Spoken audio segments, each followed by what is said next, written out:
Hello, ladies and gentlemen, and welcome to the WWE Fantasy Log.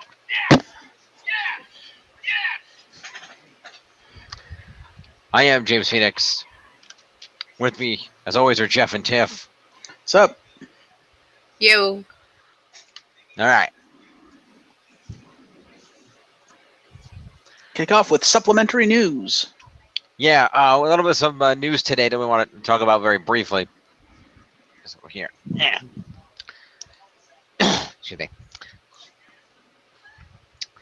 So, lots of very sad news today.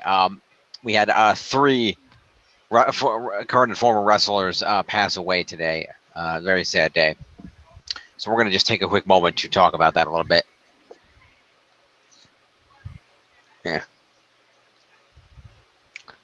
Let's see here. So in no particular order. Mm-hmm. First up, it was announced today and confirmed by the WWE. Yes. Legend. We did today lose legend and WWE Hall of Famer Nikolai Volkov. Oh, that's too bad. Real name Nikolai Peruzovic. He was 70 years old. He had recently been ill and hospitalized due to dehydration, but had been released and went home. Reports from Dave Meltzer, so grain of salt, indicate that he had a heart attack not long ago and was told that he needed surgery but refused to get it. That would do it. So we wish, send our condolences and well wishes to, of course, fellow fans as well as his friends and family. And they just get a little more tragic from there. Of course they do. This is a superstar I did not actually know. Okay. We also lost Frederick Brickhouse Brown Seawright today. No idea who that is. He succumbed to cancer at the age of 57. He had been in hospice and was thought to have died last week after a nurse said he had no vitals, so they began announcing his passing, but then he woke up asking for something to eat, which is when they realized he wasn't quite gone yet. He was diagnosed with prostate cancer, which was only in stage 2 incurable, but he did not have any insurance and was only able to afford painkillers as a treatment. Wow. Tragically, the cancer then spread throughout his body, including to his brain. So, greedy insurance claims yet another life. Yeah. Something like that. Wonderful. America. Yeah. Brown began his pro wrestling career in 1982 in Texas. He was trained by the legendary Terry Funk, but his most famous run was later in the Mid-South territory, where he became a top babyface. He was brought in by Cowboy Bob Orton in the hopes of replacing the massively popular Junkyard Dog, who left for WWE. He was a good worker, proficient on the mic, and did everything he could to entertain the fans. His legacy is that of a scrappy fighter that was never the biggest guy in the room, but never needed to be. He was a star in the region and thrived on in a region that thrived on working class wrestlers that fans could relate to. He was a perfect fit for that regard, and he did work for WWE briefly in 1995, where he had matches with Triple H, among others. So he's Daniel Bryan. He was good friends with former WWE superstar Brian Blair, who's also the president of the famed Cauliflower Alley Club, an organization that reportedly helped with Brown's medical expenses leading up to his death.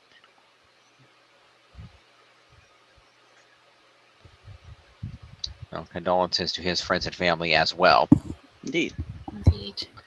This last one was the one that really shocked and saddened me. There was a whole series of situations here. Yeah.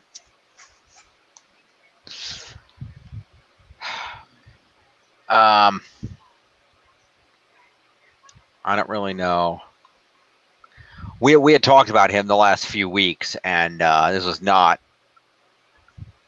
unfortunately, where anybody that thought this would go. Also today,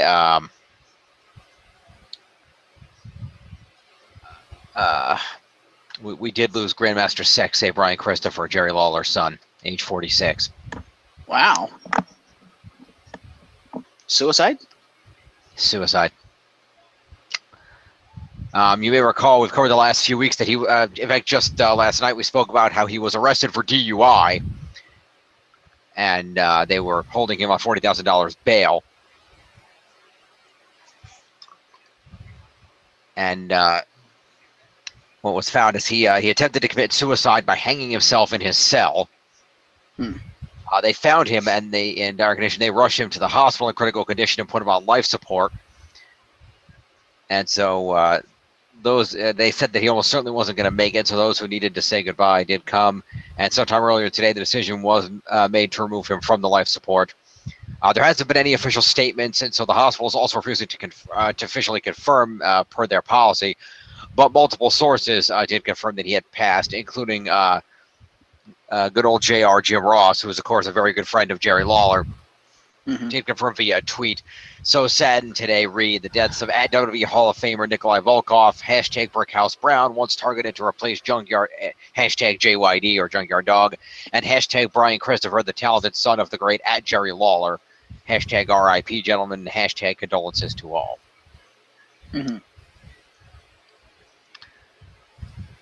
I don't know if this next part I'm going to talk about is true.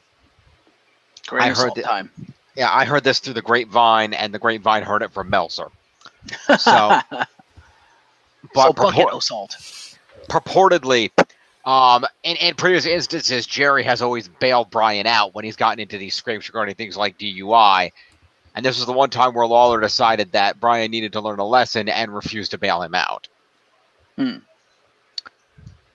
So, it's just a shame that that led to this horrible situation. And King, if you're listening, as you know, obviously, and to the entire Lawler family and everybody, condolences from all of us. And King, don't blame yourself. You were doing what you thought was right for your son. It's not your fault. Absolutely. So a very, very sad day in wrestling today. Now, I almost guarantee you Nikolai Volkov will probably get a pre-Raw shot. Possibly Brickhouse Brown. I'm wondering if they'll give one to Grandmaster Sexy. I don't know. Guess we'll have to wait and see.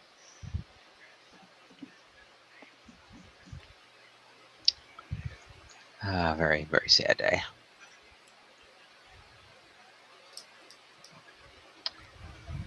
All right, but we do have other things to cover. So we're going to go ahead and move on to other things. We did have an eventful week of programming, setting up matches for SummerSlam, which is in a few weeks' time, emanating from the Barclays Center in Brooklyn, New York. So let me go ahead and open up the appropriate documents here, and I'll put it up, and we will see what's going on. Let me get, no, not you, this, and I've already got that open. All right, so let's take a look at the scores to kick things off, as we are wont to do.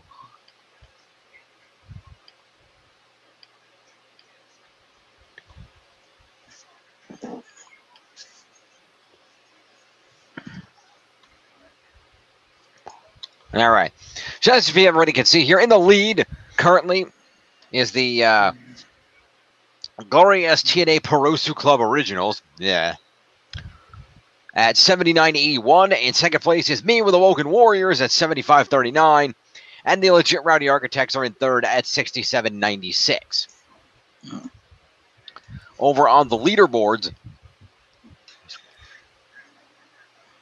Oh. We forgot to do the leaderboards last week, didn't we? Did we? I don't think we did the leaderboards at the end of last week's show. Oops. I just realized that. All right, well, let's check it out.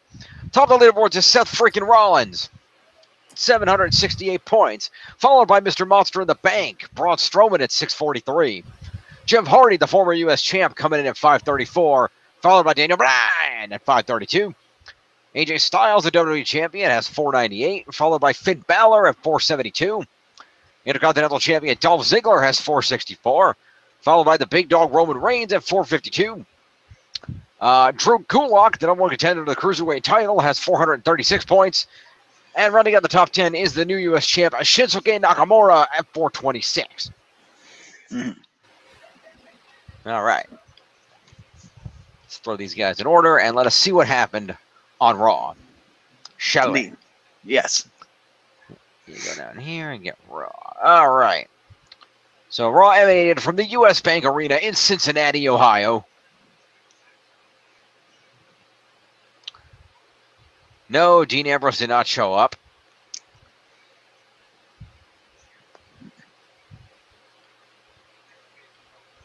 But Okay. I would have been shocked if he was backstage. He lives in Cincinnati, you know. He's from there.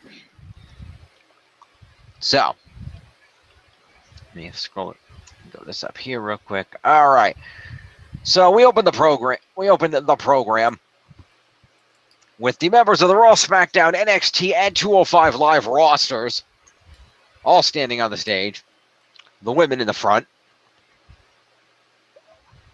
Actually, they're all together, but the women are called up front later.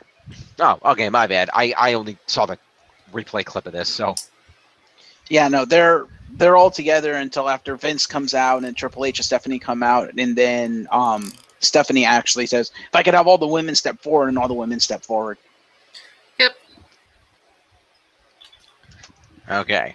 That's right. Mr. McMahon was in the house. That's why Roman won. You can put it all on him. That's why. Yeah. I guarantee you he was ruddering Raw that night. Fuck. #fuck Vince.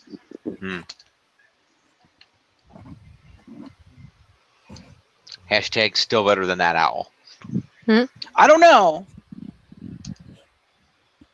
That owl may shortly have a Y2J problem, and that will make them infinitely better than WWE. I'll see. Anyway, Vince McMahon is already in the ring. As we pan over, and he welcomes everybody to Raw, and then introduces his daughter and the commissioner of Raw, Stephanie McMahon, who is accompanied to the ring by her husband, the COO Triple H, for a historic announcement. Yeah. We discussed this in the news last night, so not a big surprise here. But Stephanie and Triple H get on the mic, say first they want to take a moment to acknowledge the superstars. Triple H says this is happening because of all of them and their dedication, passion, and sacrifice. He then asks the women of the roster to step forward, and they do. And he says the men standing behind them truly support them, and the WWE Universe supports them too. And he says he's in awe of them. They are proud of the women, and he's been watching with a tear in his eye at times. Stephanie adds that things happen in WWE because all of the fans deem it important. She talks about the hashtag Give Divas a Chance, revolutionizing their industry, and says that they can have a platform to show that women can be anything they want to be. And she announces that on October 8th,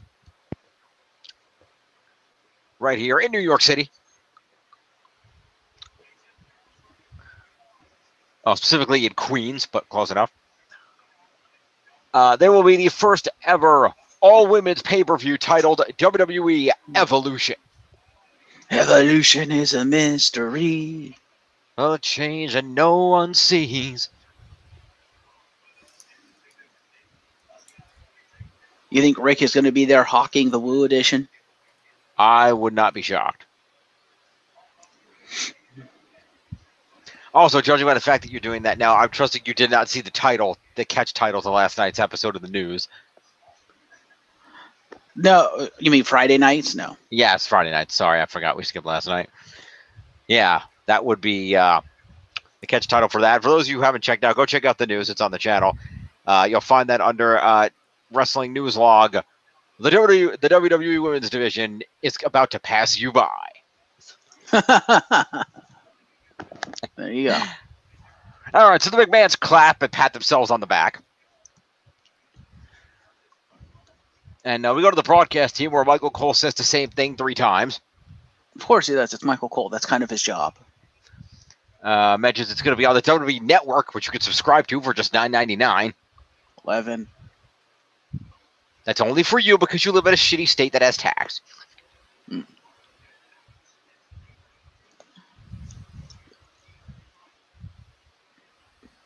Technically, WWE itself is only charging you $9.99. The state of Washington is charging you the extra $2. Yeah. You mean $1. 9 to 11 is $2. $9.99 is 10. Do maths. Yes, but then the new price is $11.99. That's No, it's $2 $11. difference. It's $11, not $11.99. Whatever.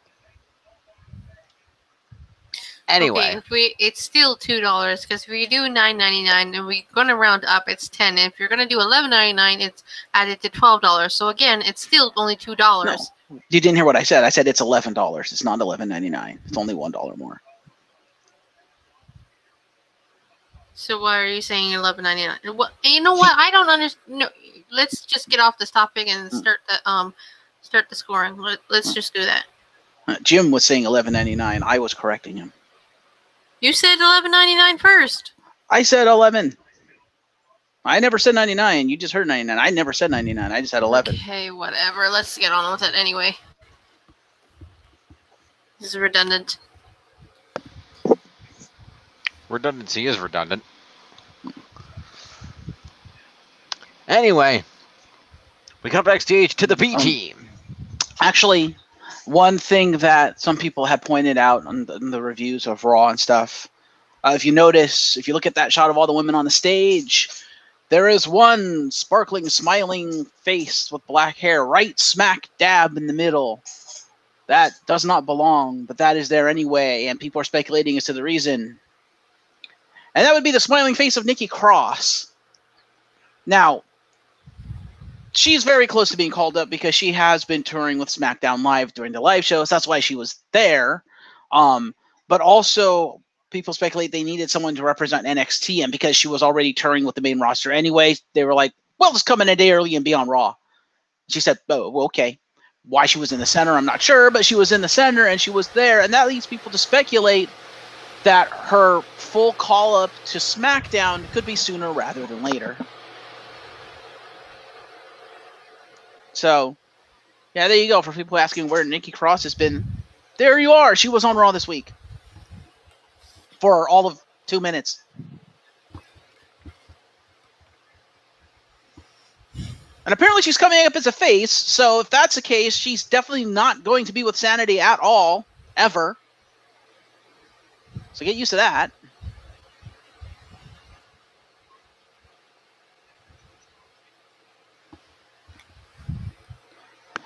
Unless they just inexplicably heel turn her on her debut, which would make no goddamn sense.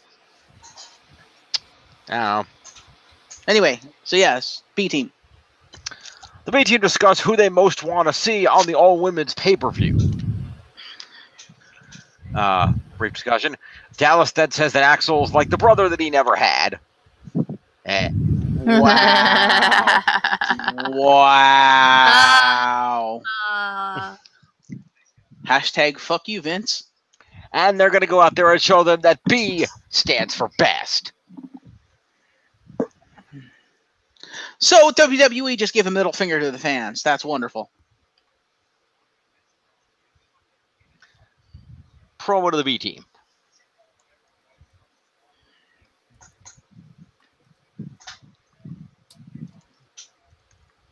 Hashtag SmackDown is better. All right. So the B team proceed to go out to the ring, and they proceed to defend their tag team championships against the former champions, Woken Matt Hardy and Bray Wyatt. And they win. And they do. They retain their titles. At one point when Hardy tries to hit a twist of fate, or he does hit a twist of fate, Bo breaks the fall up. He then throws Bray, who jumps in the ring, into Matt, and then as Matt is recovering from having a Bray thrown into him, he gets rolled up from behind for a 3 count. Okay, then. So, Matt and Bray. First of all, the B team didn't use any moves, because the B team barely has moves. So we're going to cover them in a minute. But meanwhile, Matt and Bray. Bray gets 5 points for being in a match, and 1 move is 6 points to Bray. Mm-hmm. No, they have moves. It's just their gimmick is winning by luck and roll-ups. So, yeah. AKA the Kelly School of Wrestling. Yeah, pretty much. That's their gimmick right now. Speaking of someone who wants to come back for Evolution. Yep. And then Matt Hardy is going to get 5 points for competing and 5 moves because he had to make everybody look good. So Matt will get 10 points. Of course he does. He's the old man.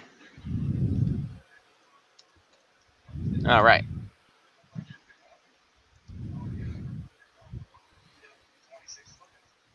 Then we have the B team.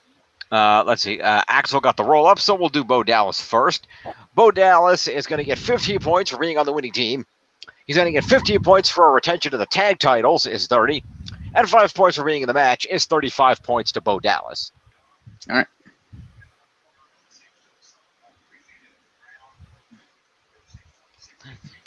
$68, $78, $88, and 5 is $393. Curtis Axel, meanwhile, will get 20 points for winning this match. He'll get 15 for retention of the tag titles, is 35. And 5 for competing is 40 points to Curtis Axel.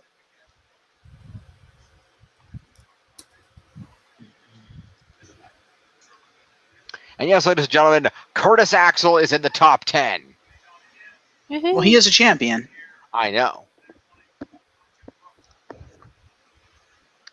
So the match ends, and Matt applauds the winners. Then proceeds to hit a twist of fate on one of them, and Bray hits his sister Abigail on the other. And they pose before leaving the champions lying in the ring. Hashtag heel turn? No, that's kind of what they always do, isn't it? I don't know. I don't know. Well, either way, that's an extra. That's a. I already counted those moves into total move points. So. What about assault? And so we don't count an assault if it's only one move. Well, aftermatch assault. No, we don't. I said in general, we don't count, and anything that's even it's out of match, we don't count it as an assault if it's just he hit him with a finisher because it's only one move. Okay. There has to be more going on. Okay.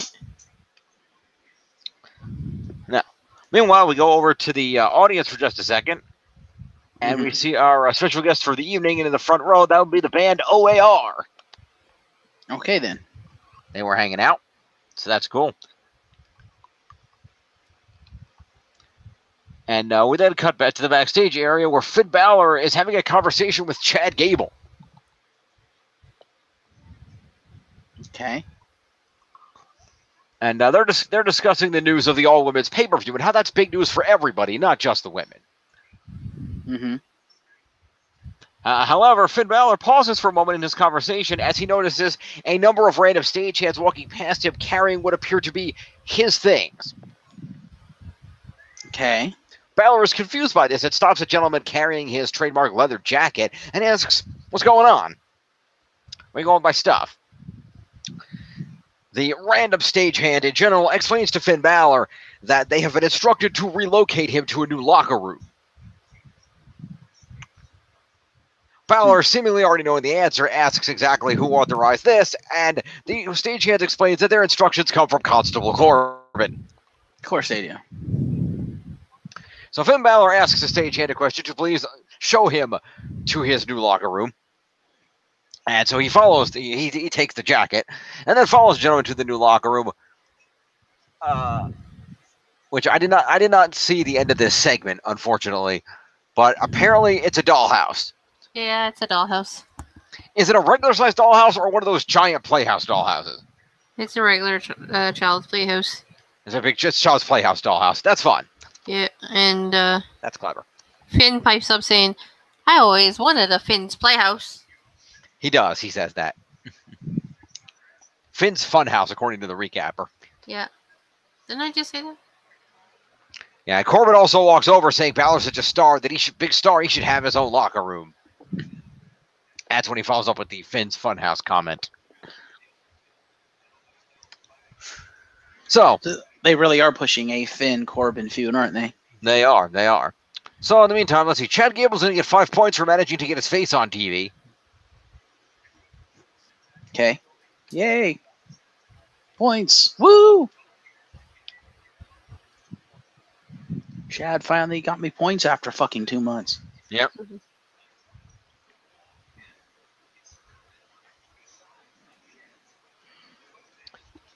The fun fact is, if you watch, the fun fact is, Chad barely making TV. If you watch that segment again and look in the back behind them in the shadows, you can see Jason Jordan wearing a hood and wringing his hands evilly.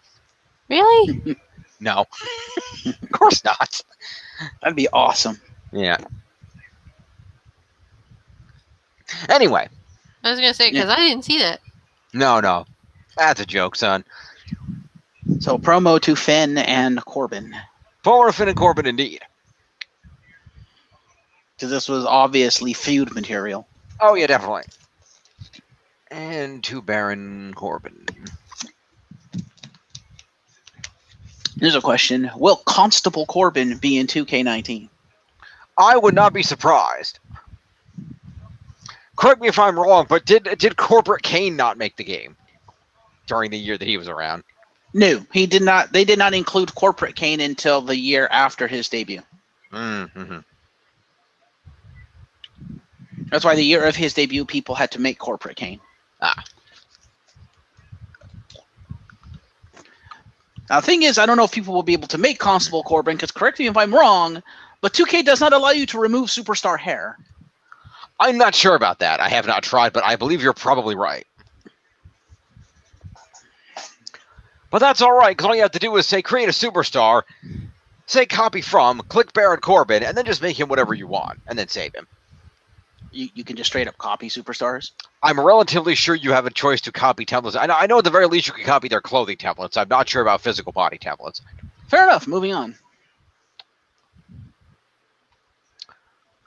Moving along, Sasha and Bayley are watching footage of themselves having a heart-to-heart conversation from last week. And Bayley says that her and Sasha had a long talk, and their differences are what make their friendship so strong. Sasha mentions the Evolution pay-per-view, and Bayley says that it was nice to hear how Sasha really feels about her last week. And they walk off saying that they're going to take over the world together. Two things about this. One, isn't it interesting how Bayley just outright accepts what Sasha is saying? She never once brought up, so Sasha, if you love me so much, how come you fucked me at every turn? Those aren't the actions of someone who loves me. Well, I think the answer, quite frankly, is that, at least as of now, in this business, everybody wants to be the best. The men will tell you the same thing, and in most cases, especially the women's division right now, only one person can hold that belt, unless you're Michelle McCool and you decide to take pity on Layla. Yeah, but then when they want it to end up being them two fighting it out at the end, when they want to eliminate everyone else instead of, Sasha just turning on Bayley. I don't know, it's just weird that the entire gist of the entire feud has been Bayley saying over and over again how Sasha's only in it for herself, how Sasha's screwing her at every turn. And then the moment that Sasha's like, I love you, Bayley, she just stops questioning it. And it's like, what? Why? Why would you just all of a sudden stop questioning it? Regardless of what the answer is, why wouldn't you say, okay, if you love me so much, why do you keep screwing me over? But no, she just never asks the question after Sasha's like, I love you, Bayley. That seems like really poor writing to me. Like, really poor logic there. But you realize the idea is supposed to be that in this case, Sasha actually broke down, like she was practically crying, and the idea is supposed to be that the emotion was obviously genuine. Which is fine, but I don't know. It just, like I said, it just seems weird to me that the entire thing of Bayley is that she keeps saying Sasha's only in it for herself, and even if it's genuine, logic would dictate Bayley would still question if this is true, why this? I mean, and then Sasha explained, and then she'd be like, okay, fine. Mm-hmm. But the fact that she never even questioned it when her entire shtick was questioning it from like the beginning of this entire feud, Bayley's entire thing has been Sasha screwing me left, right, and center. Yep. It just doesn't. It seems like really poor storytelling. It just seems like they completely dropped the entire point of Bayley at this stage. Fair. The other thing I wanted to mention is this seems like this. I think the reason they're doing it is because fucking Stephanie McMahon has been waffling on this and has finally decided, yeah, we're going to go through with it, and that's the women's tag division, because someone actually asked her about that in a recent interview, like I think after after Raw. Yep. And she was like, yes, we have plans for a tag division, but we've decided not to announce it yet because we're still working out final logistics, but there will in fact be one, is effectively what she said. Yeah. So people theorize that it will be in place before or shortly before Evolution. Evolution, yeah. My guess, first ever women tag champs crowned at Evolution. I could see it.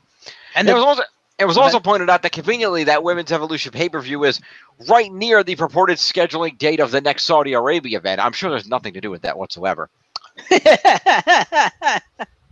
Oh, no, not at all. Anyway, Sasha and Bayley go to the ring to beat up enhancement talent. Yes. It's worth noting, by the way, that on the way to the ring, Corey Graves points out that Sasha Banks is very excited for Evolution when it'll be an all-women's pay-per-view, and there'll be women from Raw, SmackDown, Legends, everybody, because she'll have way more backs to stab.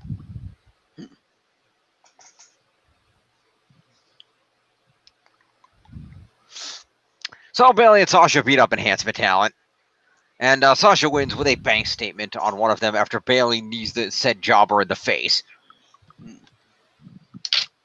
Hashtag knees to faces. Talent, I can't get the victory points. What the hell? And the ladies do hug after the match.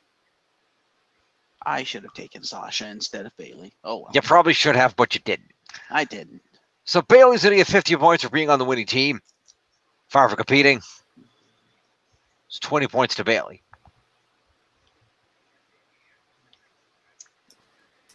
Indubitably. Puts Bayley at 202. 202 live? Sure, why not? Sasha's going to get 20 points for winning, 5 for competing, and 2 moves. It's 27 points to Sasha. All right, then. 47. Yeah, it's going to put her at 251. All right. All right, then. Now, after hugging it out, we clear everything out. We go to a commercial. And we come back to Elias. Who wants to walk with Elias? Now available wherever fine music is sold. Really? I thought it was just digital music like on Spotify and shit. Well, that's what I meant. Whatever websites upon which fine music is sold. Indeed. All 4 tracks of said album. Probably WWE shop somewhere, too. I don't know if they created physical copy. It's only 4 tracks. True. Anyway, Elias is in the ring and he's going to do a song, but he gets very quickly interrupted by Braun Strowman. Braun proceeds to march out, briefcase in hand, and mentions the news of the all-women's pay-per-view and says that he's especially looking forward to seeing his favorite female superstar, Alexa Bliss. What kind of response did that garner? I don't know. Doesn't say. Because like, I understand why, because, you know, the whole mixed match challenge, but it's still weird. Face vouching for a heel. What the fuck? Yeah, well, it happens.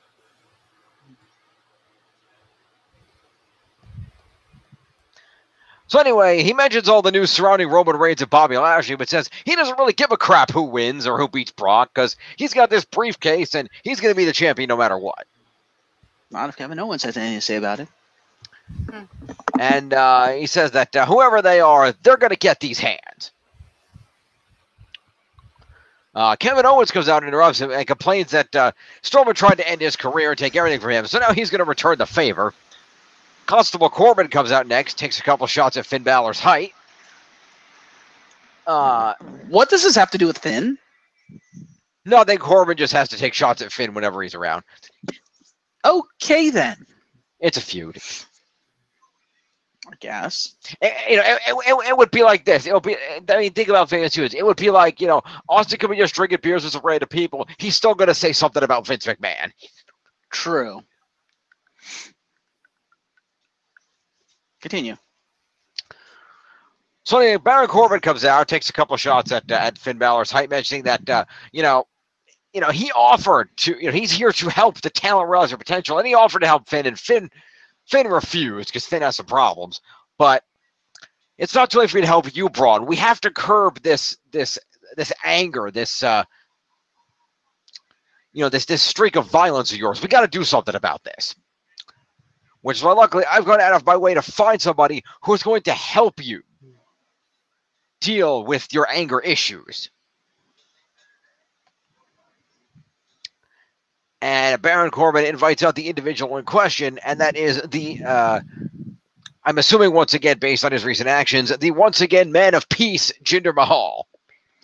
And that's his entire proof that WWE has completely given up on him. Yes, they have.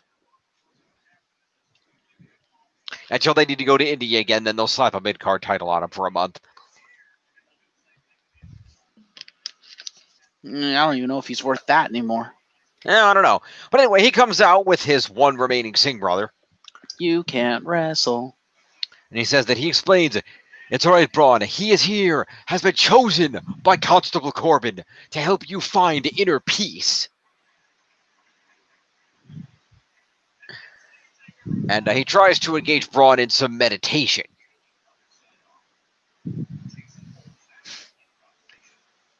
And Braun explains that he appreciates Jinder coming out here. He does. And he understands, why he's here in this. But the thing is, I definitely have an anger problem. I'm not going to try to deny that. But the difference is, I like my anger problem.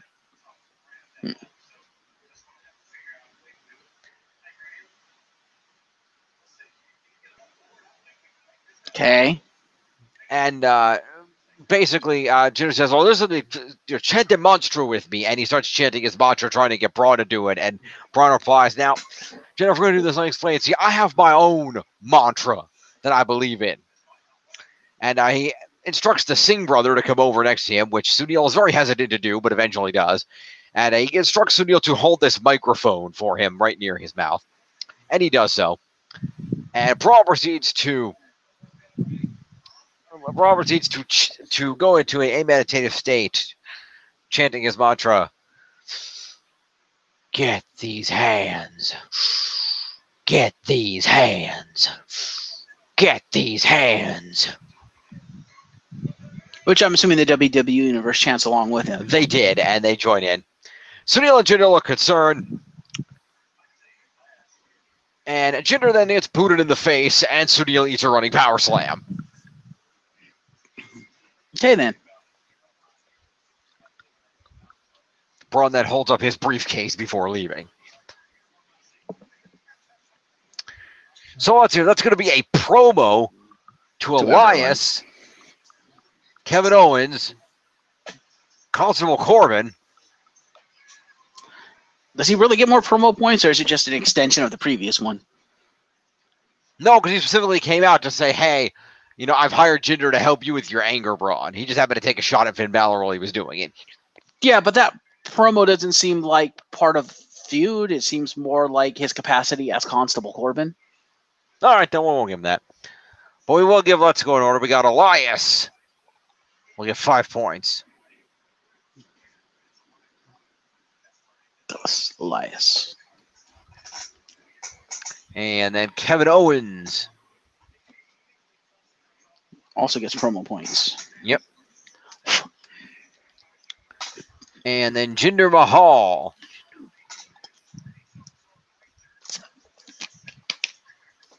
And Sunil Singh will get 3 because he didn't really say anything. Fair. Well, I thought he was the one that did all the talking coming out, or was that all the modern day Maharaja? No, it was all Jinder. Oh, he did all the talking. Sunil was just there. Okay.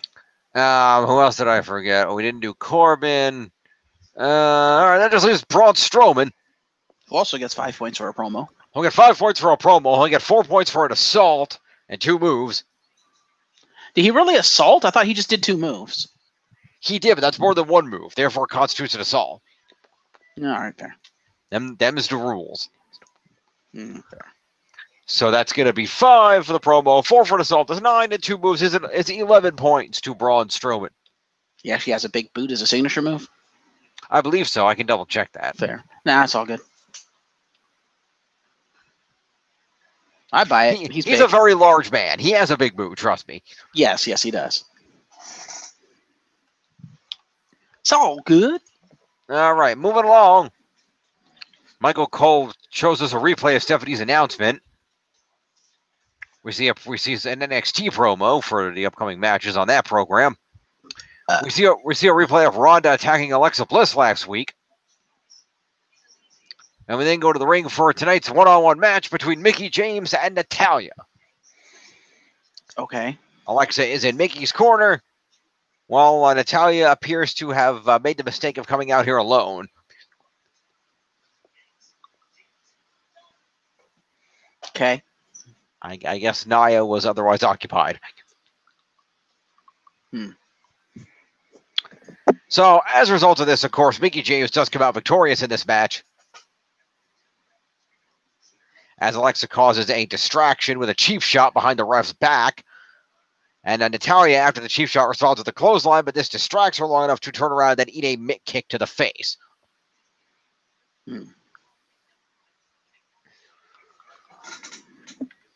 So Mickie James with a victory. So Alexa Bliss is going to get accompaniment interference. Figure she'd get a victory after she leaves my roster. Yep.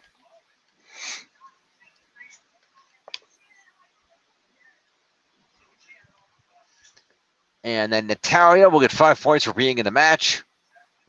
And 2 moves is 7 points to Natalya.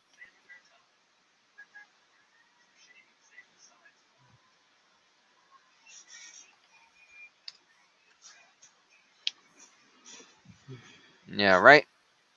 And then we got ourselves Mickie James gets 20 points for winning. She gets 5 for competing, is 25. And 2 moves is 27 points to Mickie James. Is 37. Well, it's 141. All right. Oops, that's not the right screen. There we go. Rolling on down the line. Mm-hmm. We got to the back for the big dog, Roman Reigns, who proceeds to do an interview and basically takes responsibility for all the losses that he's had, says that he understands why people don't, think he deserves a shot. But he says that his sights are set firmly on the Universal title, and he will be victorious this time. Promo to Roman. God, I hope not. Yeah. Kill him, Brock. Wouldn't hold my breath. What we'll say. Kill him, Braun. That I would hold my breath on. We then cut back out to Elias. Again. Well, he got his song was interrupted, and he was not pleased. And he is going to sing a song for his new album, my God. He just doesn't get any extra points for it. It's a separate promo. He does. All right, what does he say? He gets back on his guitar and begins to promote the new album, but he's then interrupted by the theme music of the Authors of Pain. Joy. Who march down to the ring for the match that there's... march down the ring to cut themselves a... I don't know what the hell they were doing in the ring. They came out because they ended up in a promo segment, but they came out first, and I'm like, why? Mm-hmm. You guys aren't generally known for promos. Okay. That was usually Ellering's job, and you fired him. Yeah. I don't know. Anyway, I'm going to give Elias a mini for that. All right. Elias is getting a mini. So what did the authors have to say for themselves? Not much. As far as I can tell, they didn't get to say much before they were interrupted and joined by Titus Worldwide, who got in the ring, and Titus had tried to offer them some friendly advice about how to succeed here and potentially joining Titus Worldwide. And the Others of Pain replied that the only thing Titus could teach them is how to trip and fall down. Apollo grabs a mic and says that Titus is a good person who was named Father of the Year, damn it. And he tells that the Elders of Pain are going to show Titus some respect. And the Elders reply, adding that they spoke too soon. There is something that Titus can do for them. Walk away and retire. Titus Worldwide then attacks the Elders of Pain and manages to run them out of the ring. Okay, then. New feud? Seems like it. Great. So, let's see. That's going to be a promo for the Authors of Pain, and then a promo and an assault to Titus Worldwide. Was Dana with them? There was no indication of that. There might have been no indication, but on the show she was. Okay, cool. So let's hear. Who the fuck are these dudes? Akam and Razor, yeah. Yeah. So Titus Worldwide is being fed to the Authors of Pain. Pretty much. All right, then. Razor gets 5 promo points. And then Apollo is going to get promo and assault. It's 9 points to Apollo. Pardon me. Yep. 88.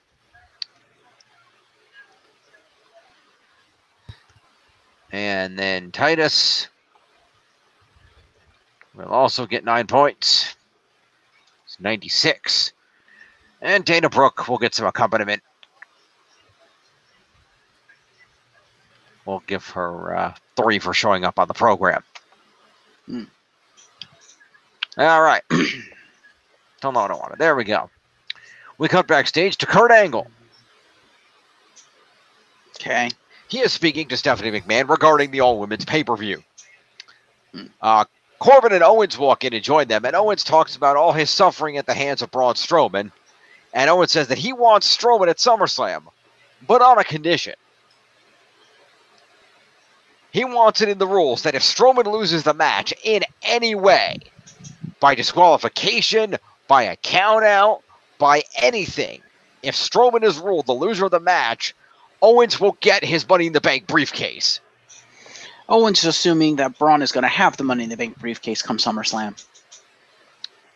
That is also true. Because Brock Lesnar is going to be there on Monday. Yeah.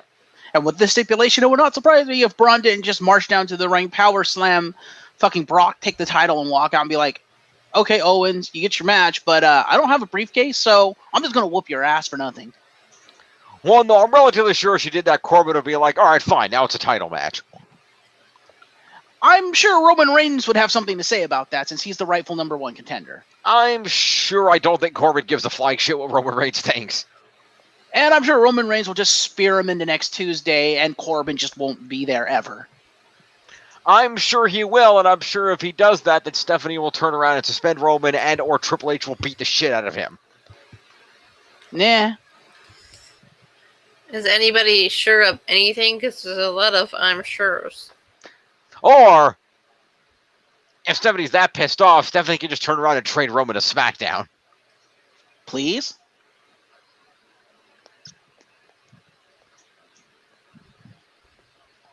Because if he goes to SmackDown, that's going to be further burial, because there's someone else on SmackDown who is far more over than Roman Reigns, and if they try to make Roman Reigns more over than him, the fan base is just going to fucking turn rabid against him and WWE. Because they've already done it once before. Yep. Anyway. So, Angle says that that's absurd, but Stephanie likes the idea and tells Owens that it's a match. Owens hugs Corbin as Kurt then opens Stephanie's limo door for her so she can climb in, and she leaves.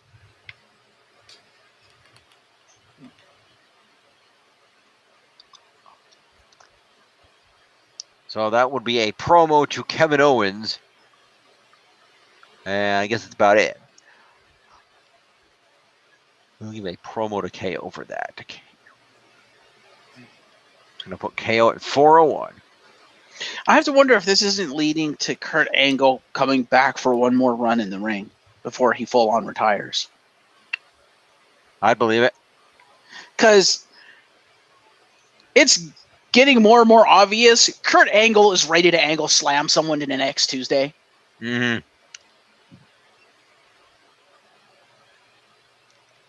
And that someone probably is going to be Baron Corbin. Yeah. Anyway. So, we go out to the ring after we clear that all up to continue one of our new weekly segments. Okay. That is the ongoing weekly burial of Tyler Breeze at the hands of Mojo Rawley. Sure, they have nothing else to do with him. So Mojo starts off strong, big running shoulder block on Tyler off the ropes. Bobby Roode is watching from a monitor backstage, and he cuts a brief promo on Mojo. Breeze starts to fight back, but Mojo shuts him down with an Alabama slam and just done.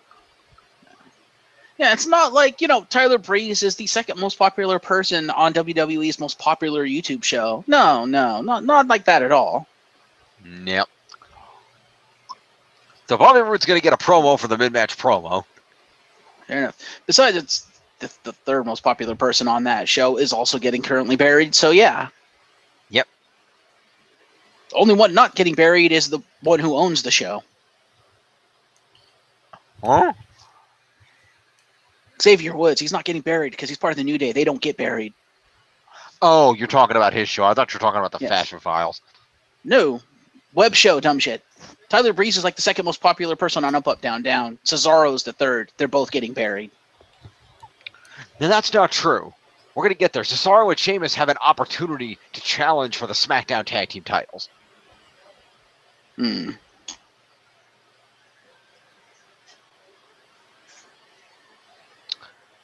All they have to do is win a match against the Usos. Okay. I believe it's a match against the Usos. Yeah, it is. Yeah. Fair. And anyway, and why that? And then win a match against Sanity. No, good luck with that. Anyway, Tyler Breeze gets 5 points for being on the show. No, they gotta win a match against New Day. Oh, did New Day win that match? Okay, Yeah. cool. Well, that I believe they can do. They've done it before. Weren't they the ones that ended the New Day's legendary longest ever title reign? It might have been. I believe they were. So they could certainly do that. Anyway. Yeah. Them versus the Usos is new, though. Yeah. Continue. I shall continue. So what the hell was I saying? It was Bobby Roode with a promo for right, the I did that mid-promo. already. So Tyler Yeah. Breeze gets 5 points for being on the show. That's where I was. Okay. Yeah. Yeah. For being in a match. Yeah. 5 points to Breeze for that. Puts him at 99 points.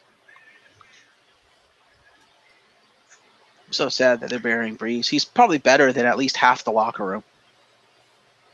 He's got 99 points and a victory ain't none of them. Anyway, Mojo Rawley gets 20 points for beating up Tyler Breeze, 5 points for being there to beat up Tyler Breeze, and a couple of moves he used to beat up Tyler Breeze. It's 27 points. For beating up Tyler Breeze. Yeah, pretty much. That's 59, and 7 is going to be 166.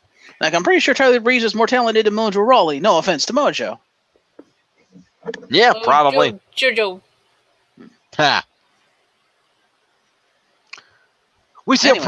we see a pre-taped promo from Drigler. Okay. And McIntyre says that he's going to take advantage of the opportunity to wipe the smile off of Finn Balor's face tonight because they have a match. So, promo to Dolph and Drew, The Battle of Brexit? I guess. Ziggler and Drew McIntyre. That's going to get 333. All right. We're then joined by Elias, Ay, ay, ay. who once again attempts to sing, but is immediately interrupted by Finn Balor's music. 3 points to Elias. Fuck off, Elias. He has an album out, goddammit. You will respect him. He has 4 tracks of jokes out. It's not a serious album, from what I understand. Geoff, you say that now, but he's got to do this one more time. Yeah, he's not done. We'll get there. Anyway, Balor comes out, Drew comes out, and they proceed to have a match for all of about 6 seconds before Dolph decides, now let's just beat the shit out of him. Fuck you guys. And they proceed to beat the shit out of Finn Balor. God damn it. Or at least they beat the shit out of Finn Balor until Seth Rollins comes out and beats the shit out of them. Can I have Seth, please? Kurt Angle then comes out and says, all right. I hung with Teddy. I know how this works. Tag team match player. Oh, it's true. It's damn true. They then reorganize this into a tag team match. Player. Which is then won by the faces via a curb stomp. Of course it is, because Finn Balor can't fucking get anything. Yeah, Nope. win points. Yeah. Well, Finn's not over. What do you want? Are we Anyway, getting frustrated over there, Jeff? He's getting very frustrated over there, which is hilarious because he's like 400 points in the lead. Uh-huh. He's getting pissed off that he's not getting win points and he's in the lead. No, I don't care about the win points. I just care that they're continually burying Finn Balor. That does suck. He is a talented superstar, and they should too. But at least he's in a high-profile feud. Give him that. He's on TV every week. That's true. He's not at Tyler Breeze levels of burial. No, he's consistent. That's why he's like number 4, number 5 in the top 10. Indeed. Anyway, let's do the first match first, and then the second match second. Okay. So we will start off with Finn versus Drew. So Finn will get 5 points for being in that match. To start off with. Let's see, 3, 4, 5 is 482. Then let's see. So it's an unintentional DQ win, so Finn doesn't get any points for that. Technically, it's not an intentional DQ loss on the part of Drew because Dolph was the one that ended the match. So Dolph was going to get accompaniment and interference points. 11 points to Dolph. That's going to put him at 480.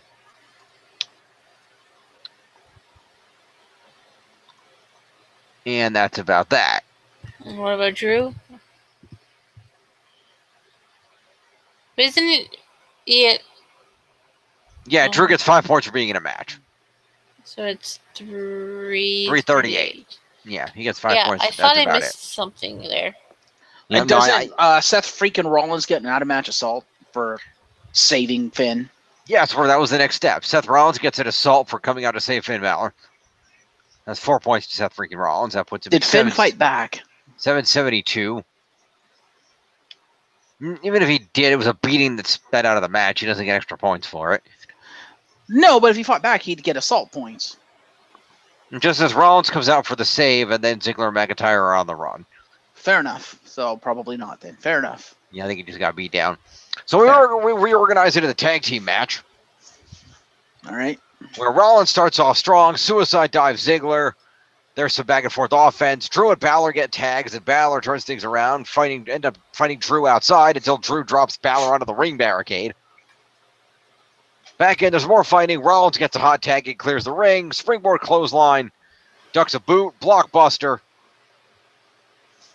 Balor and Ziggler then go at it until Rollins kicks Ziggler away. McIntyre comes back with a reverse Alabama slam.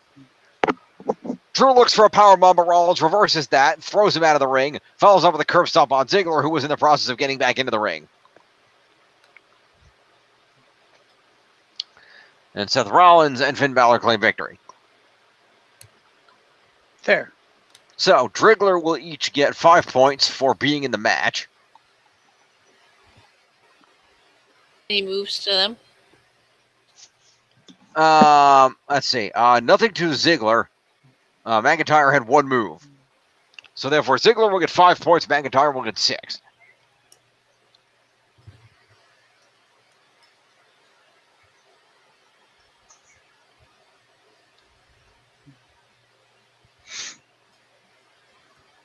And put McIntyre at 344.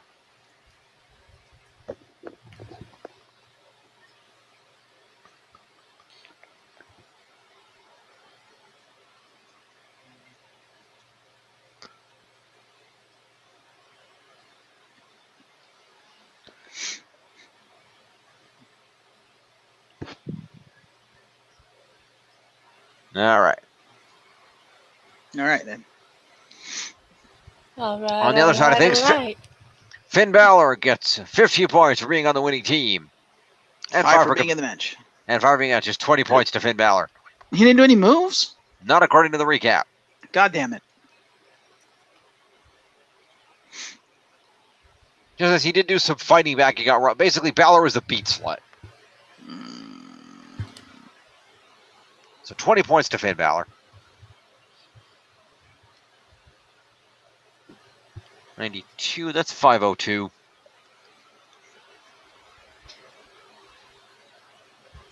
Am I the only one who wants to see Balor Club Seth? That'd be interesting.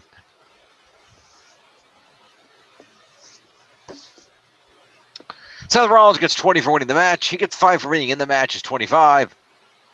And 10 moves is 35 points to Rollins.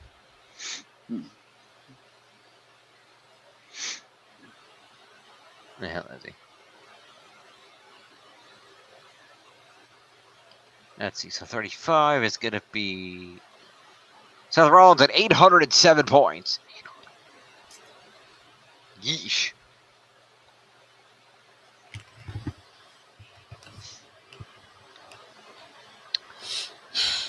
So following that, we come backstage to Bobby Lashley, who does an interview about having to beat Roman Reigns again tonight. But he says that he's looking past Reigns to Lesnar, and he's going to look right in Lesnar's face and tell him he's coming for him at SummerSlam.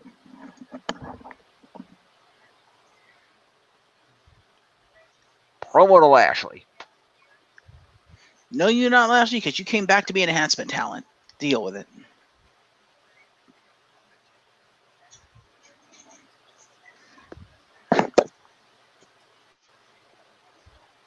And then he's at 420. Hope he doesn't get too high. All right, we have a pre-tape promo from Ember Moon talking about the Riot Squad. Promo points to Ember Moon. Yes. They're just going to elongate this feud until Ruby comes back, aren't they? Probably. Damn. Oh, well, at least it's consistent points for me across the board. It is. Ember Moon then proceeds to have a match against Liv Morgan, which she wins with an Eclipse. Okay, then squash match. Moving on. I mean, Liv Morgan did put up a fight. Did she do any moves? Let me check. Don't you have it recorded? I do. She did one move. Okay, fair enough. She did put up a fight.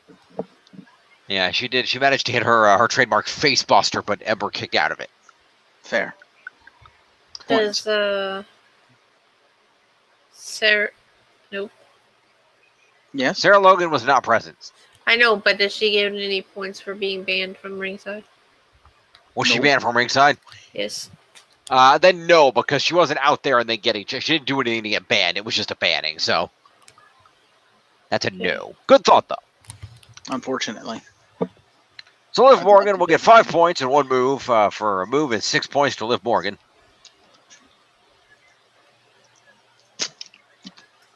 Thank you for keeping Ember Moon relevant. Yay. Points for me. Ember Moon gets 20 for winning this match. She gets 5 for competing in this match. And one move is 26 points to Ember Moon.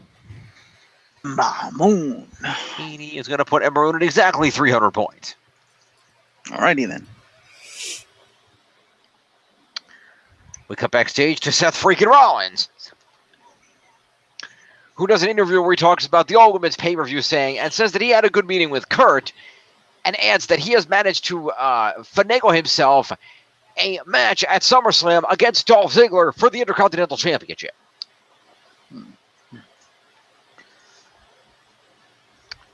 So that is a promo for Rollins.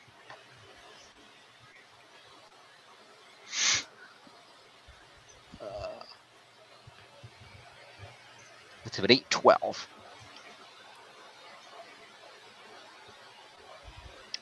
The broadcast team shows a Lashley Reigns video package and their road to facing Lesnar at SummerSlam. And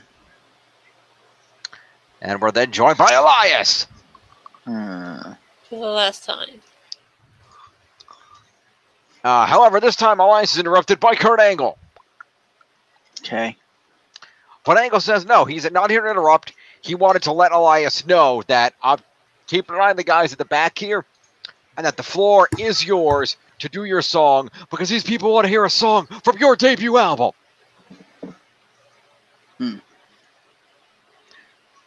And he says, once again, the floor is yours. And Elias thanks Kurt for giving him that opportunity. Elias says that his music will heal your soul, and he wants to give a shout out to OAR sitting at ringside.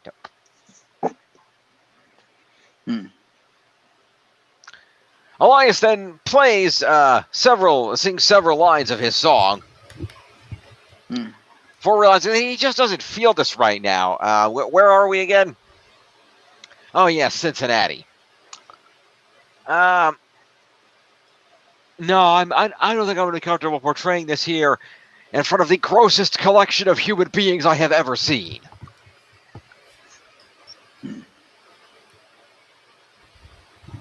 And Elias gives up as Bobby Lashley's music hits,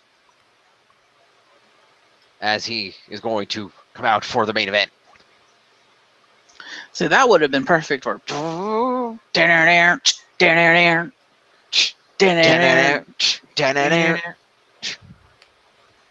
Why? Cause Cincinnati. True. Come out fucking dirty. He's like, how dare you talk about my hometown that way and walk out. That would have worked. And admit it, Dean versus Elias would be an amazing feud. That would be a good feud.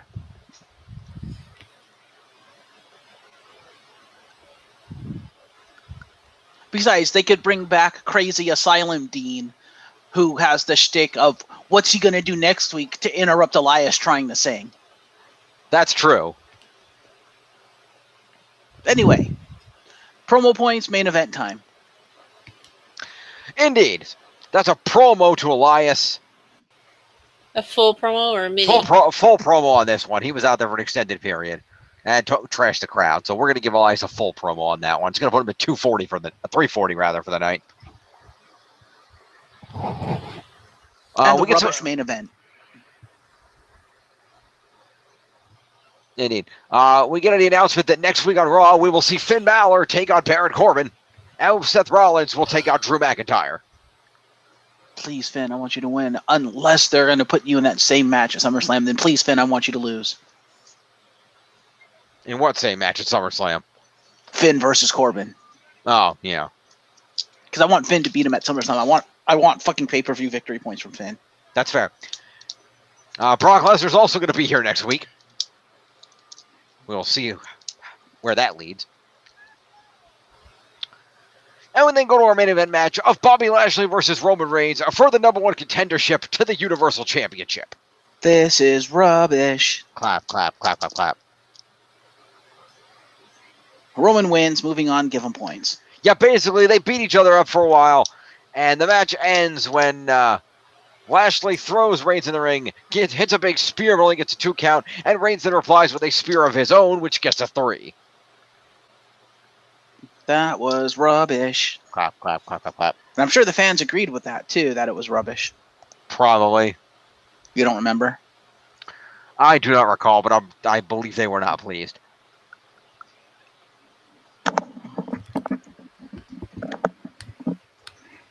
So, Bobby Lashley is going to get, let's see here, 5 points for wrestling a match tonight. He's going to get 4 points for being in the main event, is 9. And 11 move points is 20 points to Bobby Lashley.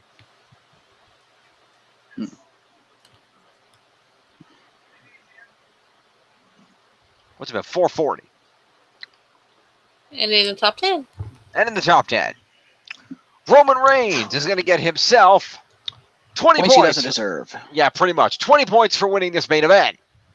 9 for being in and winning the main event is 29. 5 for competing in a match is 34. And 8 move points is going to be 42 points to Roman Reigns. Fuck you, Roman. Where'd the first 9 come from? That's for being in and winning the main event. Oh, okay. 4 for being in it, 5 for winning. Okay. So 57, that becomes, let's see, 42 becomes 497, 499 for Roman Reigns. Fuck you, Roman. Clap, clap, clap, clap, clap. I point out to you, you can get as pissed at Roman as you want. He's still 300 points behind Seth Rollins. I don't care about the points. I care about the fact that he's winning and that he's the #1 contender.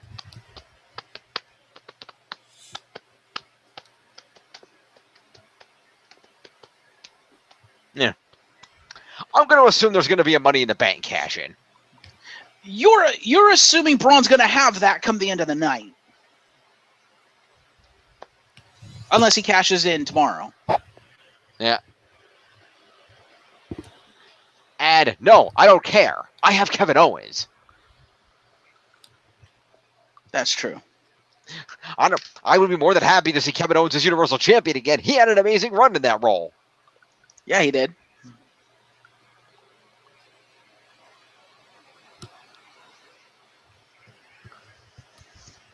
I think if they're going to give it to anyone with that briefcase, I think it's going to be Braun because I think he deserves it. I would tend to agree with that assessment. Anyway, totals. Yes, quite. Wake up, Tiff. I'm awake. It's your turn, Tiff. But anyway, totals. Quickly. Don't quickly me. Let's go over to the total points here. We scroll Do up. you want to do 205 Live next?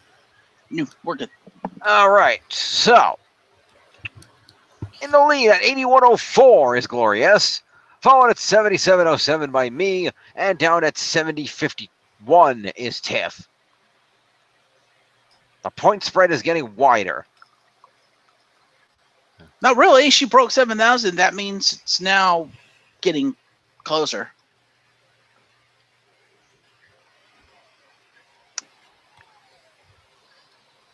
Yeah. Because that means she got like 200-something points for this Raw, which is actually quite a bit.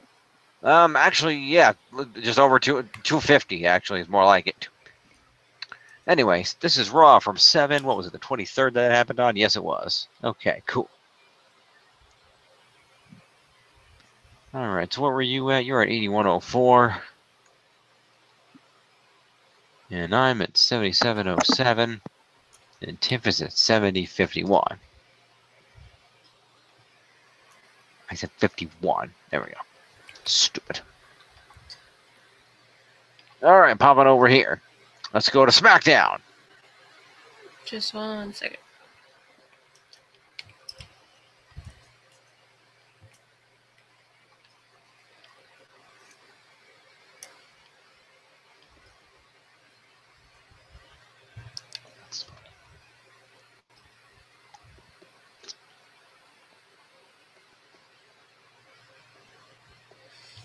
Alrighty. We have SmackDown. Quite.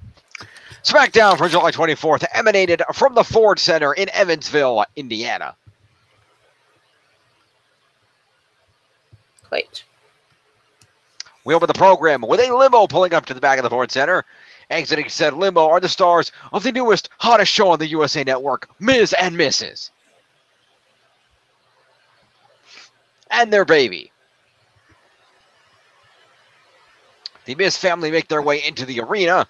The announce team hypes up Miz's reality show as this is happening.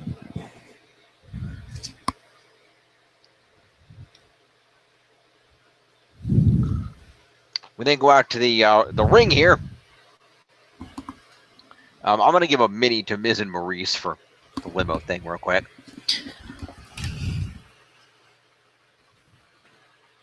Why did they appear on the? I didn't see the first part of it, but did they appear on the show? In the Yeah, beginning? they got out of the. Yeah, they got out of their. I just said they got out of their limo and they entered the building. Oh, sorry. It's all right. What's Miz at 295? We then go to the ring where we are joined by the Viper, Randy Orton.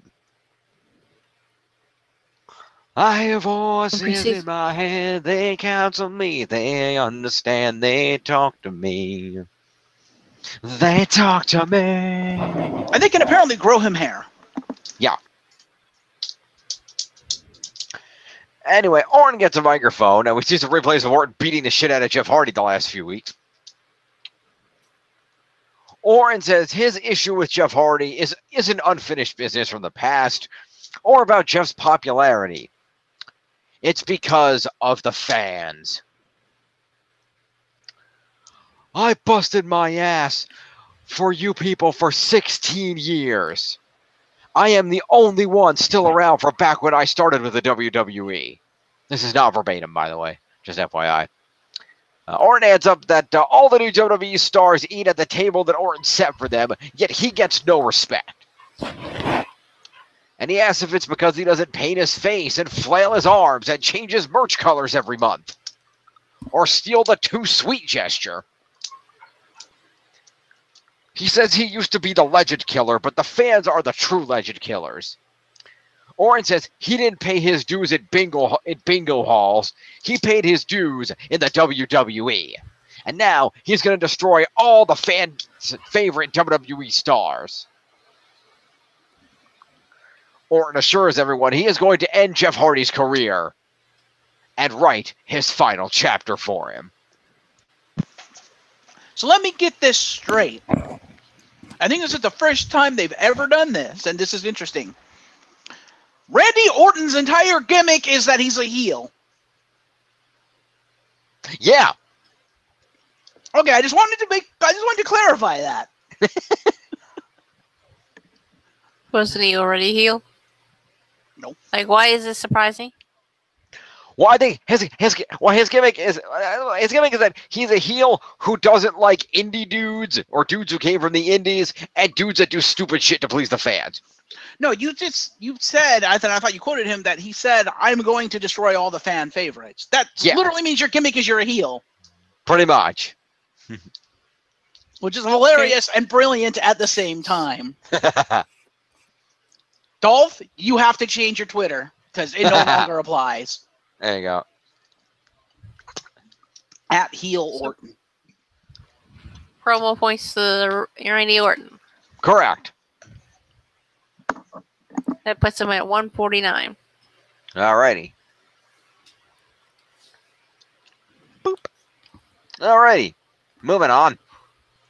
We see a replay of Stephanie's announcement of the All-Women's pay-per-view on Raw. We are then joined at the ring by Rusev and Lana. And we see some footage of them arguing with Andrade, Almas, and Zelina Vega backstage earlier in the night. And Rusev then proceeds to have a match against Andrade, Cien Almas, with Lana and Zelina both at ringside.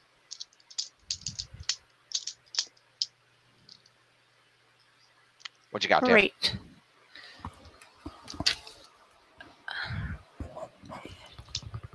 I have, Andrade had won the match, so we're going to go to Rusev. He has 5 for the match and 5 move points, so he's got 7 points. Nope, he's got 10 points. Where did I get the number 7? I don't know. You got 10 points to Rusev. As long as you caught it, that's what matters. Puts Rusev at 390. Then Andrade, we have 5 for the match and 20 for the win. That's 25. He has 3 points for an escape match. That's 28. And he has 2 moves, which puts them at 30. Cool. 173 for Almas then. Did the ladies get involved? Roster. Sort of, because they started fighting each other. This is what I've seen on SmackDown. They started fighting each other with Zelina smacking Lana, and Aiden English comes out and he tries to separate them and tries to figure everything out. And his attention is towards Lana, and then Vega jumps on his back, which inadvertently momentums him towards Lana, and they all fell to the ground. Ooh. Yeah. So let's see. Almas has 30 points. It's 173. No.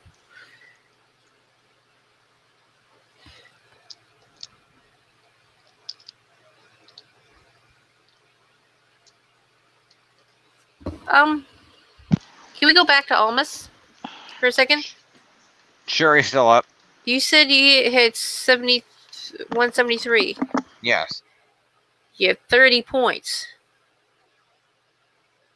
This puts him at 183. Yeah. Oh, you're right. I can't add. Thank you. So, we have 5 appearance points for Lana and Vega, and I would assume assault, so they each get 9 points. No, it would not be assault. It would be a company, and it would be interference, I would assume.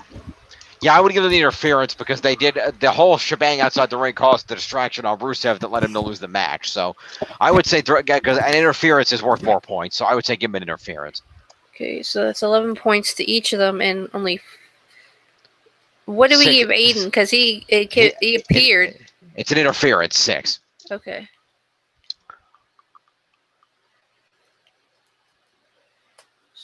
So Aiden is at 212. And then Lana is going to get 11 points. We'll put her at 126. And Zelina Vega will get the interference to put her at 72.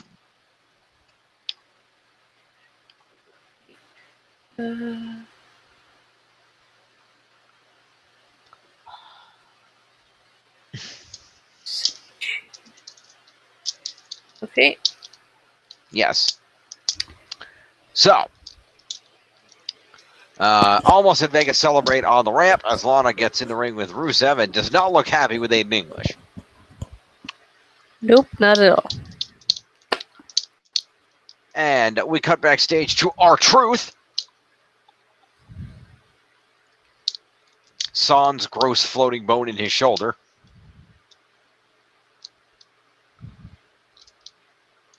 And he approaches Ty Dillinger to ask Ty Dillinger about Samoa Joe. Ty Dillinger gives him a pep talk about this being his first match back in a while and his chance to show that he's all about, he's going to show Joe that he is the truth, the whole truth, and nothing but the truth. Promo to Ty Dillinger and R-Truth. R-Truth. That's what's up.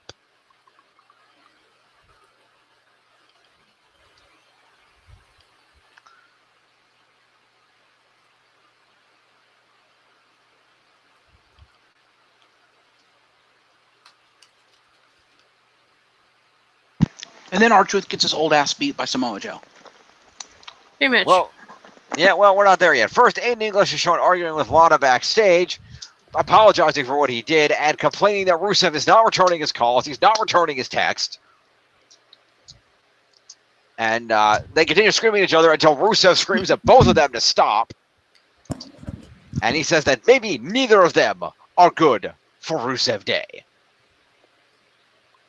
Which we see again that Lana drops the Russian accent. Yep. She's been lightening it for quite some time. But the whole thing was that she was the ravishing Russian, so why is she giving it up now? Because, especially with Total Divas, everyone's damn fully aware that the accent's not real. She doesn't use it on Total Divas. Okay. The excuse but on Total... it's her gimmick. I know, but the excuse on Total Divas is they explain, which is also not true, but they tried to work into Total Divas K-fob that, she was, Russian-born but raised in California or some stupid shit like that. Mm-hmm. So she generally just uses her normal voice with just a touch of the Russian accent here and there these days. Mm-hmm. Even though she never lived in Russia. It's her gimmick. Hardly. Because if she moved, well, I guess. Never mind. Anyway, let's continue. She's Russian, right? Just throwing that out there, she actually is Russian. I mean, she's Russian-American, but she actually is Russian. Really? Throwing that out. Yeah. She's of Russian descent. She's been over there herself, but she's, American, which is why she doesn't really have an accent in real life. But she actually is part Russian. That's fair. So technically calling her the ravishing Russian still makes sense because she's Russian.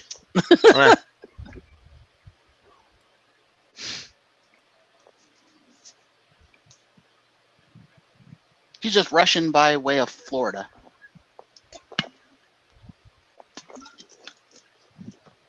Anyway, Samoa Joe beating old ass. Yeah. Wait a second. By the way, here's a random note you might not be aware of unless you happen to have seen the Total Divas episode where it came up. Mm-hmm. Yeah, Lana's ex-boyfriend. Mm-hmm. The Old Spice guy. I don't know if that's true. It was on Total Divas. So is the fact that she's Russian by way of California. This is true. Which is 100% not true because she's Floridian, I think. Her parents are Portuguese and Venezuela descent. Yeah, no Russian. I thought she was partially Russian too. I read that somewhere. She spent years of her childhood in, I'm not sure if I'm going to say this right, Latvian SSR, because her father worked as a Christian missionary. Oh, okay, maybe that's where she got it. And they remained there. So she lived in a country that was part of the USSR. So fair enough. She was over there, but no. Anyway, yeah, but no, she was born in Gainesville, Florida. Yeah, so promo points to all of them. Quite. Mini promo points to all of them, let's be fair. Okay. I think I already gave it to Aiden. Yes, I did. Wait, did I? Yeah, 212 to 215. That's correct. So 3 to Lana and 3 to Rusev. 129. And Rusev, Machka. 393. 229. So after all that, R-Truth gets his old ass beat by Samoa Joe. Yay, Samoa Joe points. Quite.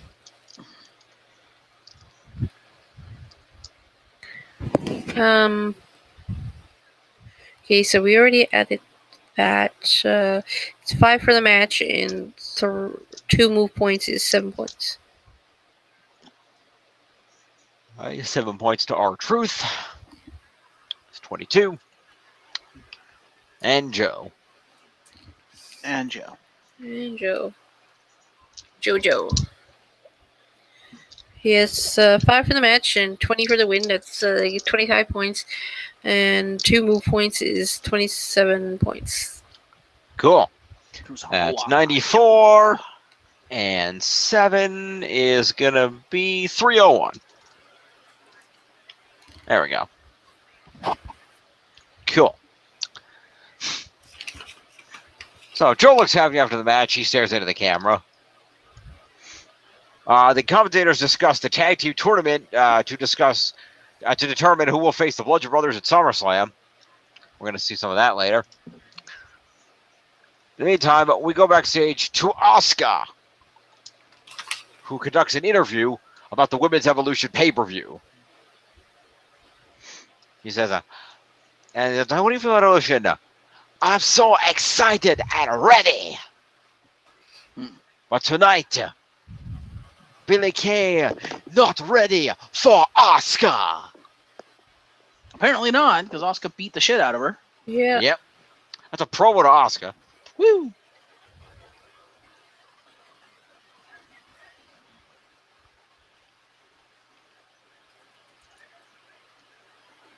All right.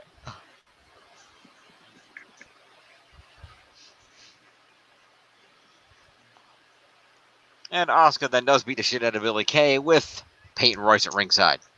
Yes. Don't they do a promo beforehand? A pre-tape promo from Billie and Peyton, yes. So promo to Billie and Peyton. Okay, so Peyton and Royce both get a promo. No, Billie and Peyton. What did I just say? You said Peyton and Royce. That's one person.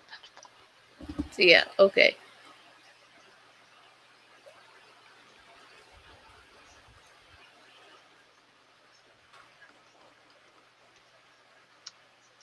Okay. Now the match. Yeah. Now the match.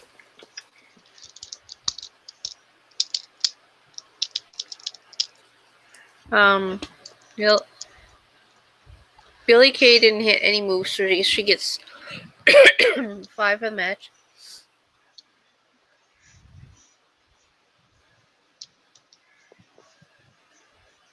which gives her 551. Wait, who? Billy Kay. My God, Jim. He's gymming. Billy Jim, Kay, pay 151. attention. Okay. Okay. Got Peyton Royce did interference, so she gets 6 points. Cool. Add 5 for F5 for accompaniment. accompaniment. Okay, yep. So that's 11 then.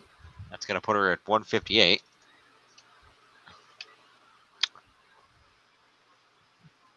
And then the winner, Asuka. Quite. She's 5 for the match, 20 for the win, which is 25.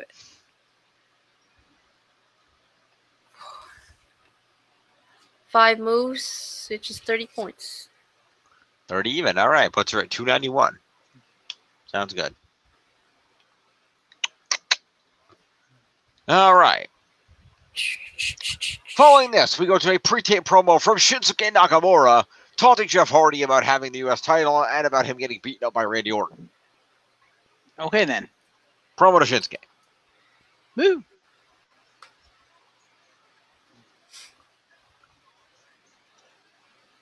All right. Zach. Oh, excuse me.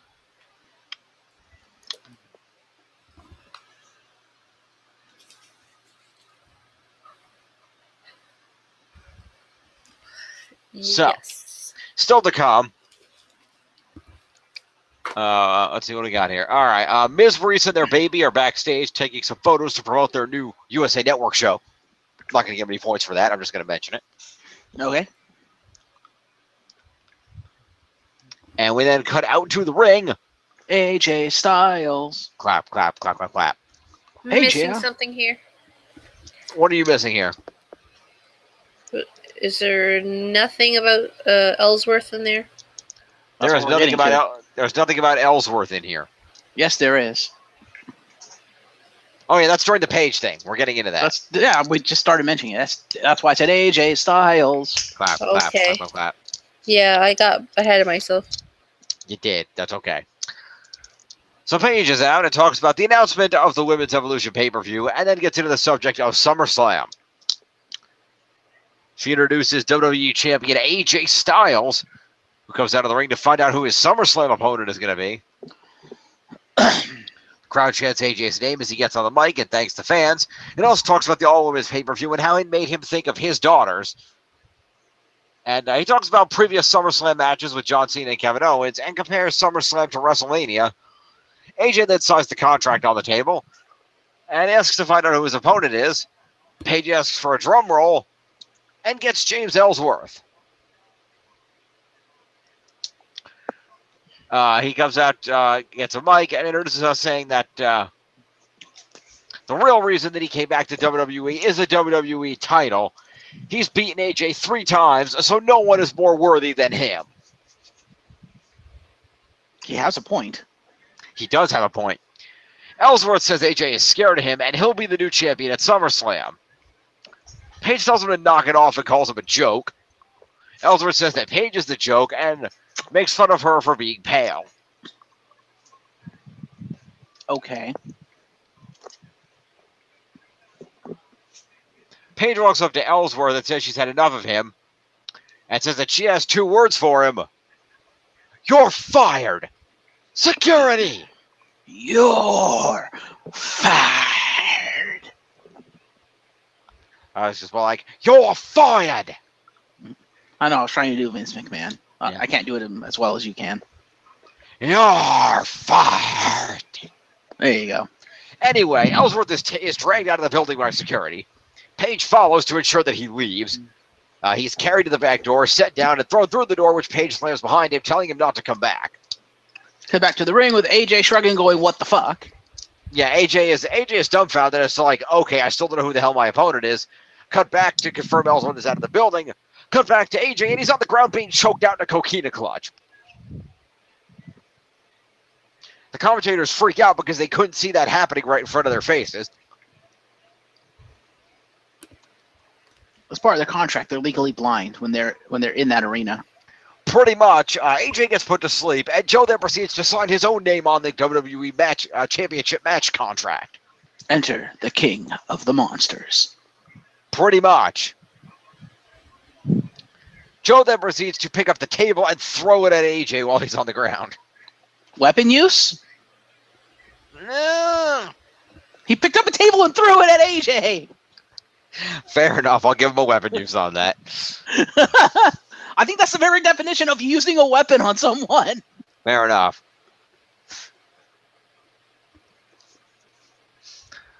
Anyway, so with all that said and done, James Ellsworth is going to get his final promo for now. Yep. He's at the bottom. Should be in your roster 23. already. He has not been assigned to any roster yet. Well, he's assigned to my roster for some reason. Well, then you fail. But he's probably... I'm going to petition for points going to Jim, but we'll take care of that later. Yeah. Ellsworth should have 43 points. Is that at least accurate, Tiff? It's 5. Yep, 43. Cool. AJ Styles gets himself promo points. Yeah, AJ Styles gets a promo for being in the ring and doing all that shit. So AJ Styles is going to be at 503. And then Samoa Joe gets himself an assault, a move, and a table. Yeah, basically. So that's going to be 4. Assault, a move, a table, and a pro. No, not a promo. No, he didn't get a promo. So he gets 4 for the assault. He gets 1 for the Coquina Clutch is 5, and 3 on the table is 8 points to Joe. Technically, you could give him a mini promo for signing the contract. I would be not opposed to that. We're good. Yeah, we're not doing that. It's a good try, though. I respect that. Anyway, we go to a commercial. When we come back, we see Joe walking down the hallway. And Paige is like, dude, what the hell? And Paige says that she did pick Joe to be AJ's opponent, but didn't want that. Joe says that it's his killer instinct at work, and what he did was phenomenal. He then walks off, and instead Carmella walks up. And she questions Paige about kicking Ellsworth out of the building. But then decides that that's not important, and instead talks about herself and how she's beaten Charlotte and Asuka, and how she's now going to go out and beat Becky Lynch. So promo to those two people. Quite. So Samoa Joe still gets his promo points. Yay! Yeah, promo to Joe, promo to Carmella. And then Carmella goes outside and proceeds to get her ass handed to her by Becky Lynch. Yeah, that's about right. Samoa Joe. Let's see, Carmella.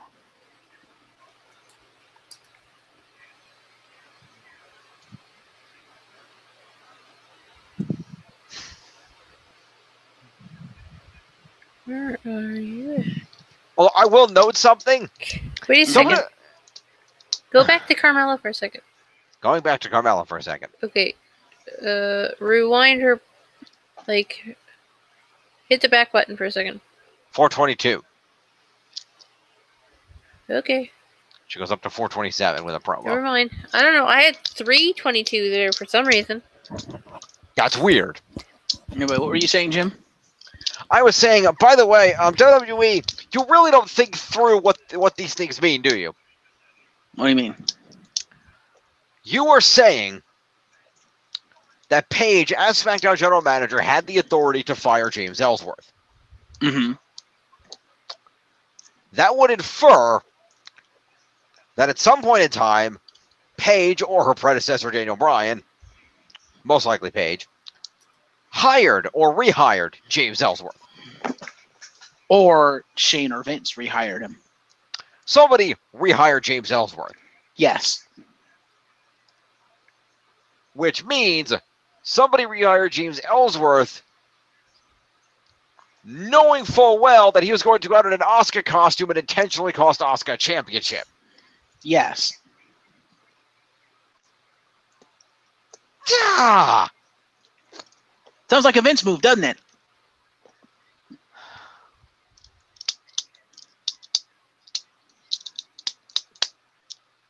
Anyway. Or James Ellsworth signed in his contract he wasn't going to do that, promptly did it, and that's why Paige has the authority to fire him because he broke contract. Maybe. That's the more logical explanation, so it doesn't blow up your mind. That's fair. Moving on, Becky Lynch rips Carmella's arm out of her socket. Yeah, basically. That is a fair summation of that event.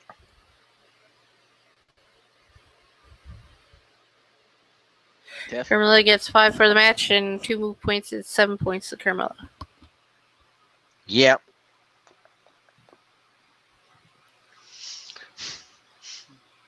So let's see here. 434, I think. Let's see. 434. Let's see. That would be 4. That'd be 6 points. Yes. 7. No, 7. Yeah, because 3 and 4, 7. Yeah. 434. Okay. And Becky.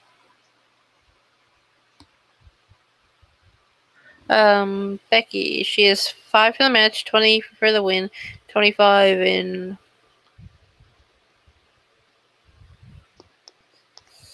7 moves and a 1 evade escape. Just 3. So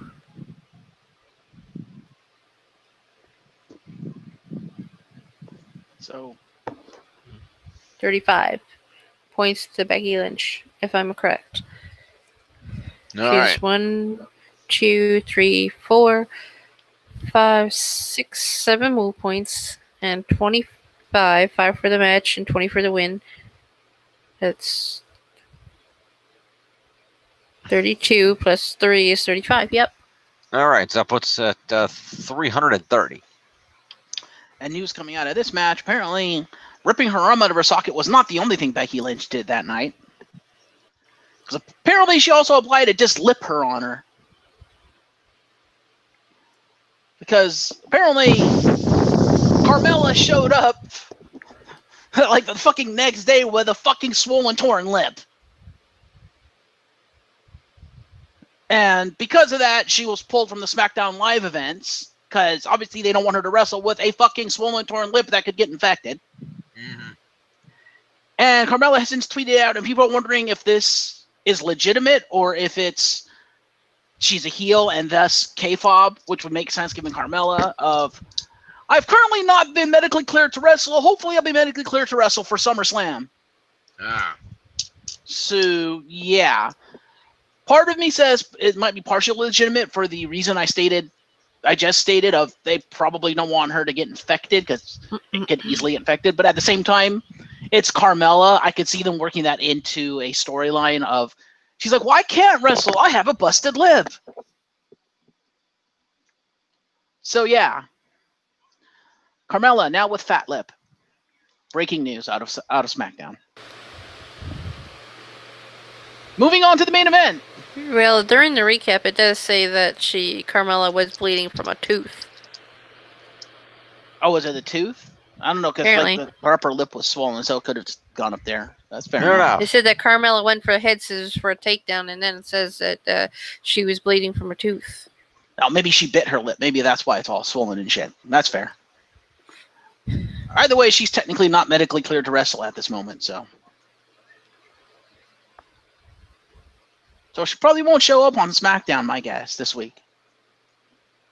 Yep. Anyway, moving on. Jim? Yep. We go to a pre-tape promo from the Bludgeon Brothers, who say that no matter who wins a shot at the tag team titles, that team is in for a bludgeoning. Promo to the former Wyatts. Yep. Eric Rowan, 284, and Luke Harper is at 310. Okay. Next up, we go to the ring for the first match of the tag team tournament, The New Day versus Sanity. The main event. Shooty McTooty, Fruity. You forgot to add in the main event points, didn't you? I did. How did you know? Because you do that every week without fail. Oh, shut up. I did it last week.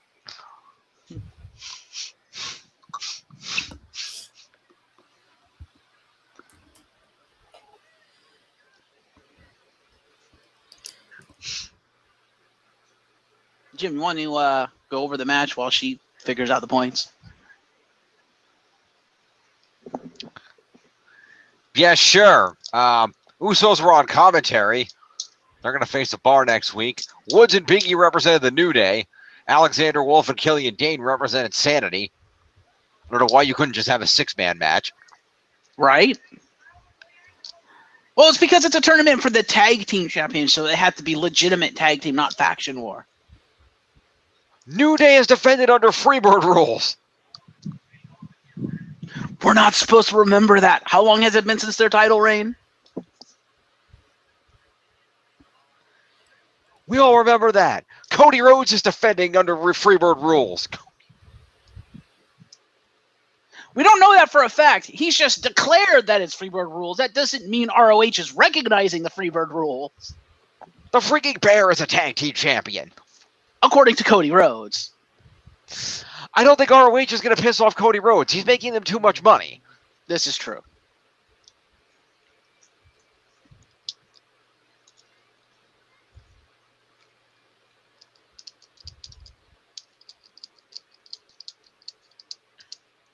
So, yes, the match. Yep. What's Yeah, okay. I guess you guys can just correct me as I go, as usual. Jimmy and Jay get 5 points for being on commentary. Since Jim failed to finish the match, New Day wins. Okay, continue. Yes, and New Day came out victorious with a midnight hour on Alexander Wolf. Which is surprising because I thought that we were pushing Sanity to the moon. Nope. Guess not. You know what Thought did? Thought went and fucked up. Yeah, something happened. Anyway, the Usos get commentary points.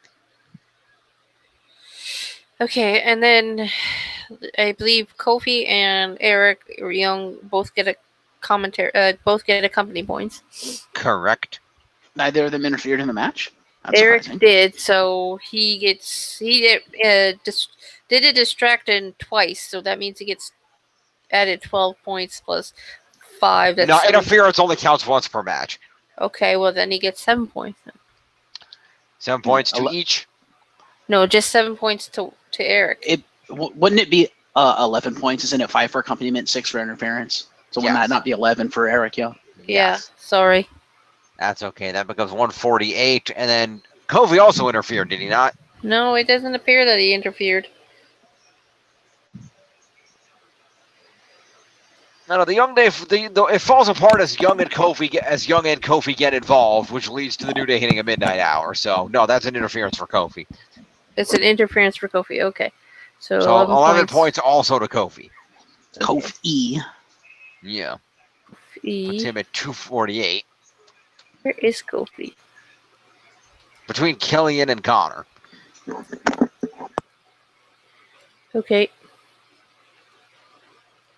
You may continue to the match, participants. Okay. Let me see.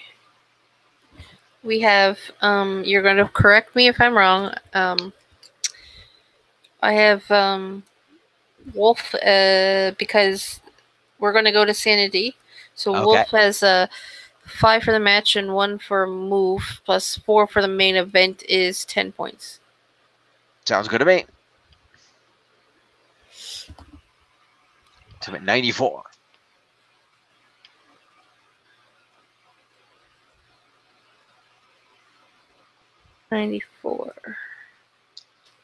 Now we're going to go down to Dane, and he has 5 for the match, 2 move points, and 4 for the main event is 11 points to Killian Dane. That puts him at 97.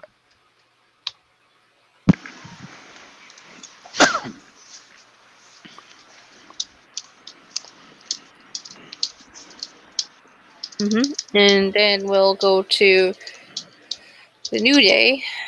We'll do Big E first because Xavier got the pinfall, I believe. Sure, why not? Who got the pinfall? just said that they did a midnight hour off the ropes and got a pinfall. If they did a midnight hour, it was probably Xavier. Okay, so The points are going to the same guy either way, so you might as well just give it to Xavier. So we have 5 for the match, 4 for the main event, and he does get main event points, wins, or it's just Xavier. Just Xavier. But just Xavier? Just Xavier, yeah. Kofi gets, or not Kofi, Big E gets 15 for being on the winning team. Yeah. Yeah, but for winning the main... Okay, never mind. I got it. He doesn't get anything for winning the main event. He just gets the 4 for being in the main event. Okay, so he has 5 for the match, 4 for the main event, 15 for the win, and 3 move points for 3 belly-to-bellies. It gives him... 27. Yes, thank you. Which puts him at 317.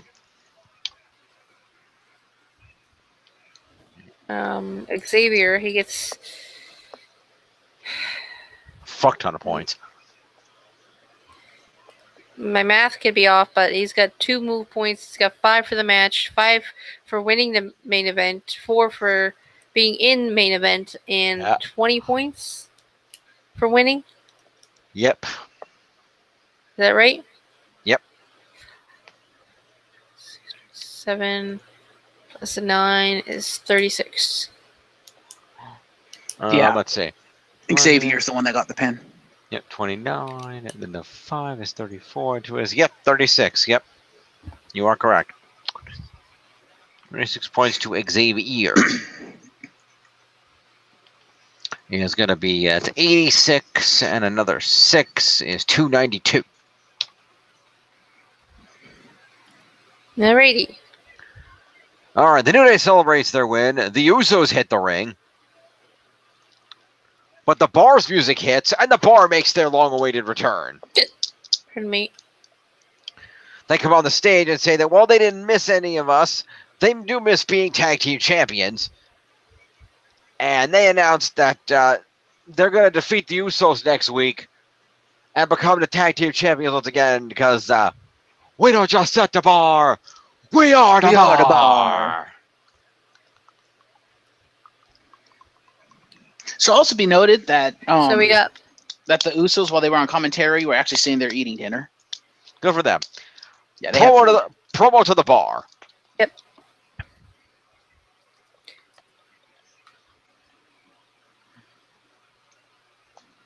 The Usos didn't even make it into the ring. They got up on the apron and then the Bar came out. So the Usos just stood on the apron and hung over the ropes like, the fuck are these fools doing out here? Fair enough. Yeah. All right. So we clear everything out of the ring. We cut to the backstage where Miz and Maurice are with their baby and they're talking to Paige. They're going to head out to... We have to reinstate Maurice now since she's going to get points. Probably, but we'll deal with it later. All right. So they try to find someone, and they're in the back talking to Paige, and like, Paige told us we were going to find somebody to watch our baby so we could go do this thing we got to do. And Paige is like, I did find you a babysitter, and she brings over Sin Cara. And Miz is like, no. You know what? It's time for the world to meet the It Baby. Come on. The It Baby. And he proceeds to put on one of those over your shoulder strap baby carrier on your chest things. Mm-hmm. As Maurice is holding the baby. Which he doesn't even wear because they come out with the baby in the baby carrier. Yeah.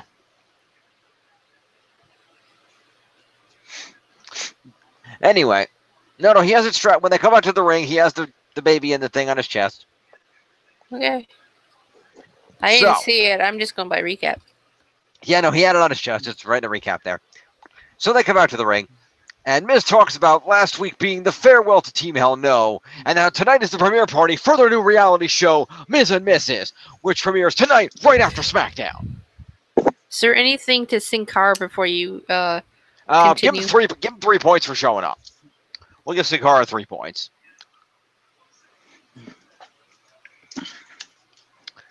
So going back to the main event, The Miz proceeds to talk about the premiere party. Maurice also mentions the all-women's pay-per-view news that says that the evolution really started with her. She promotes the show, and Miz talks about it some more. The Miz then introduces their baby, who in her short life has accomplished more than Daniel Bryan. Wow. And her name is Monroe Sky Mizanin.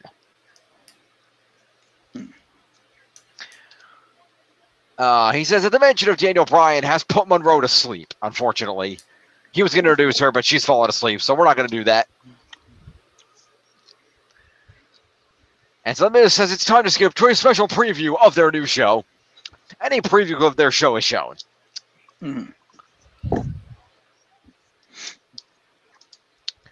Or at least, the footage is supposed to be shown.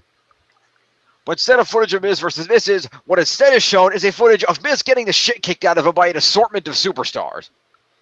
No. Daniel Bryan comes out and apologizes, saying there must have been some kind of mix-up with the footage. It must have been Kerr in his truck. Yeah. Oh, and also Miz botching spots. They were in there too. Okay then. So Daniel Bryan comes up on the screen and apologizes for the footage mix-up, but adds that he wants to go to the ring and join the party and apologize to Miz in person for that. Miz music hits, and he does so. However, two people who appear to be Miz's security guards who are following him around stop Daniel at the bottom of the ramp. And Bryan proceeds to lay the two security guards out and then climb into the ring.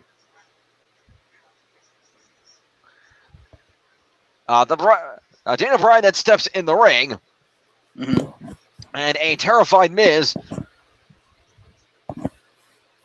does the only logical thing and throws his baby at him.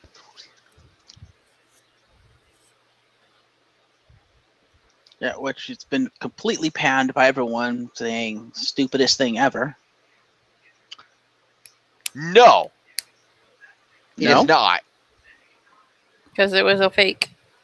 Well, yeah, it's a baby doll. We know this. No, but I point out to you. Miz took a baby doll and threw it at Daniel Bryan as a distraction. Gene Snitsky punt kicked a baby doll into the audience. Touche. Continue. While they were still pretending it was a real baby. Touche. Continue. But that wasn't his fault. Of course not. Continue.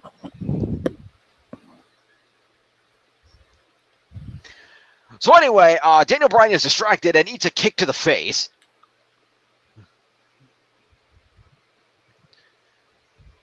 And with a big boot, Miz then follows up with a skull-crushing finale, leaving Daniel Bryan on the mat.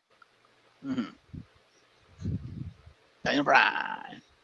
The Miz gets on the mic and says he knew Bryan would try to ruin his night, so he planned this all along. And he says that the baby we saw earlier tonight was just an actor. And the Miz says, if you want to see his real kid, tune into the USA Network right now for Miz and Mrs. And it will be awesome. Now, too bad not a single person in that arena is going to watch it because they're sitting there fucking watching you dumb shit. Miz and Maurice embrace on the ramp. Bryan recovers in the ring, and SmackDown goes off the air. Miz is stupid. Clap, clap, clap, clap, clap. So let's see, that's going to be a promo to Miz and Maurice, a promo to Daniel Bryan, and a move to the Miz, and a move to the Miz. Well, no, he had a boot and that. It's an assault and a move to the Miz. Fair. So let's see, Daniel Bryan. Actually, technically, Daniel Bryan gets assault for knocking out security guards. Yes, technically, Miz should get foreign object use because he threw a baby at Daniel Bryan. I guess that's true. Right? That was a foreign object. I guess so. That's true.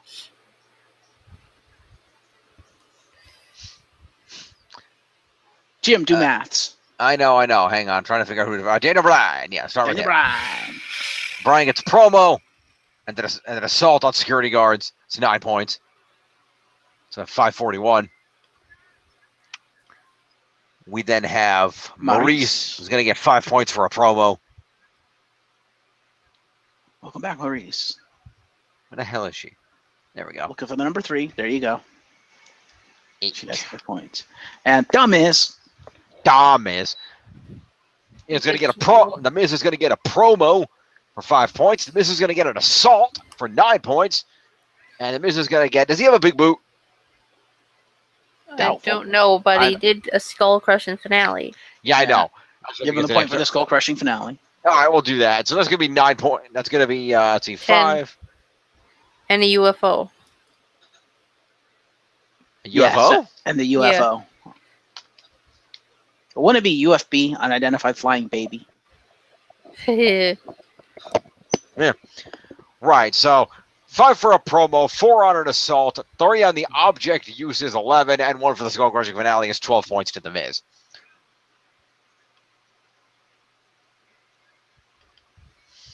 Five is gonna be, let's see, that'd be 305, 307 for the Miz. All right, totals. Going to the totals. Refreshing it. All right. Still in the lead at 83-34. Yeah, because main event. That was all me. It's glorious. And second is me at 77-55. Tiff is in third at 72-13. She's starting to catch up to you, dude. No.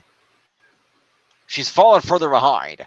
When we started this week, she was 700 points behind me. She's now 900 points behind me. Learn math. Oh, I don't have the thing in front of me, so I can't see previous totals. Anyway, type. I know, hang on. SDL 7, 24, 18. All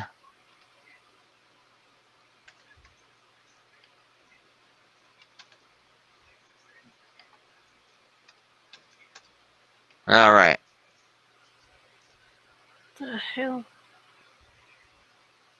Oh, actually, wait. No, you're right. I'm looking at this. I'm looking at that the wrong way. You're right. No, she closed the gap by 200 points. I went the wrong way. She's only 500 points behind now. There you go. Learn maths. Fair. I need more. 18. All right. All right. 205 Live, emanating from wherever the hell SmackDown emanated from. That would be the Ford Center in Evansville, Indiana. Yes. Ha! Ha! Ha! Ha!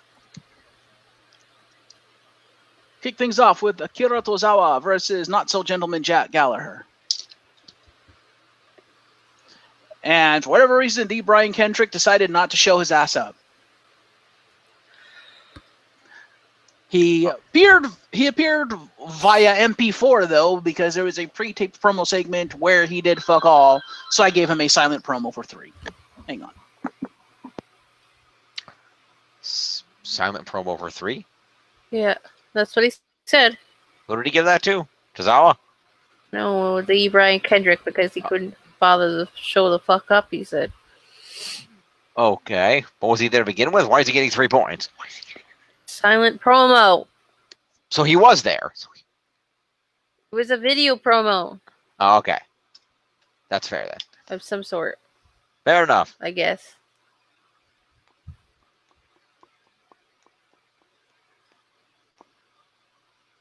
Okay, I'm back. So did you do the Brian Kendrick? Yep. It was a 3, right? Yep. For standing there and blinking behind Gentleman Jack, who did all the talking. And speaking of Gentleman Jack, he gets 5 for the promo, 5 for the match, 3 for using the ring apron to trap Akira Tozawa, 12 for avoiding a discus enziguri, the diving senton, encountering the Dragon Kid and the diving senton. Jesse avoided a diving senton and countered a second one. And 2 move points for the hand and wrist clutch and the gut wrench powerbomb for a total of 27 points to Gentleman Jack Gallagher. That's 57, and then another 7 is going to be 164. All right. Yeah, this was actually a pretty good match. Cool. Akira Tozawa. Yes. 5 for the match, 20 for winning, 3 for avoiding the Gentleman's drop kick, 9 points for a standing senton, knife edge chops, discus enziguri, tope suicida, diving front drop kick, the Dragon Kid octopus hold. Yeah, he actually used that. Shining Wizard, and a top rope Tozawa driver and diving senton for a total of 37 points. All right, So that here's becomes 198, and the 7 is going to be 205 live. Yeah, I was surprised he pulled out the Dragon Kid and the Tozawa driver. Yeah. So after the match, Tozawa gets out of the ring and goes up to Drake Maverick, DM the GM, who is ringside, and this is off mic, but he, I guess, screams loud enough that the cameras might picks it up, and he goes, "I want another match or rematch." I can't remember which he said. Leo Rush, and DM the GM agrees. Okay. I just throw that in there. So we cut backstage to one of the greatest heel promos I've seen in a long time. That made me laugh so hard from TJP. So TJP gets 5 points for the promo. But literally the scene opens up and TJP is lying in a couch with his legs crossed and his hat on his face. It was fucking glorious. Okay, then. He proceeds to basically pick the hat up, cut his promo, and then put the hat back down and go back to sleep because he couldn't be bothered. It was awesome. TJP is such a good heel. And then we cut to another part of the arena where Hideo Itami is punching a punching bag, spouts some crap, 5 points for a promo. Because, they're hyping up the main event. Right. So you got the promo for those two people? Jim, hello? Promo for who? TJP and... I got TJP. Who was the other one? Itami. Kenta. Got it. 8. Okay. These single promos are actually pretty good. So we go back out to the ring for Kalisto and Lince Dorado versus Enhancement Talent. Ryan DePaulo and Chris Robinson. Who's Kenta? Hideo Itami. That's his name before joining WWE.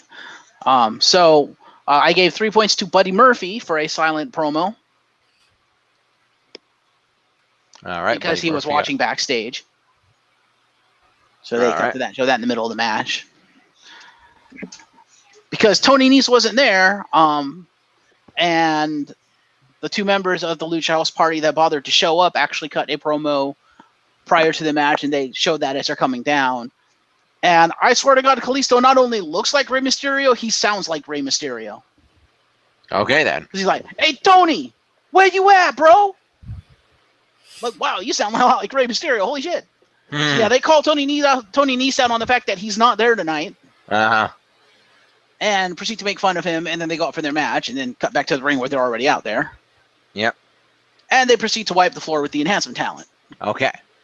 So we'll start with Lince Dorado, the Golden Lynx. All right. 5 for a promo, 5 for the match, 15 for being on the winning team, 5 for an OMG for a double Golden Rewind. Yes, he hits it on both at once. All right. And 7 move points for a super kick, Hurricane Rana, Bronco Buster out of nowhere. And I shit you not, this is what they're calling it, the Leaning Tower of Lucha. Okay. That double team move that they do. Uh-huh. Rolling wheel kick, said Golden Rewind, and Tope Suicida. And I didn't actually total this match. Give me 1 second. 37. Is that 37 for Lindsay? Yeah, okay. All right, that's 98, 08, 18, and 225. Thank you. Teamwork. All right. And we go to our winner of the match, Rey Mysterio II. I mean, Kalisto. Booyaka. Booyaka. Anyway, 5 for said promo, 5 for the match, 20 for winning. 2 moves for the Leaning Tower of Lucha and the Salida del Sol, which won the match for 32 points to Kalisto. That's going to put Kalisto at 42 points. Wouldn't it be 33? 5, 10, 20 is 30, and 2 is 32. Because it would have been 32 at the double team, and then the Selena Del Sol would have put him at 33. No, it's 5 for the promo, 5 for the match, 20 for winning the match, and 2 for the moves. Okay. That's 32. Yeah, he's right. Then we cut to backstage for 3 consecutive promos. Okay. So Roll it up. the first is the technical master Drew Gulak, or the submission master Drew Gulak, I should say. Yes. So you can give 4-1. him promo. And the second one is Mustafa Ali, so that takes care of your main event promos.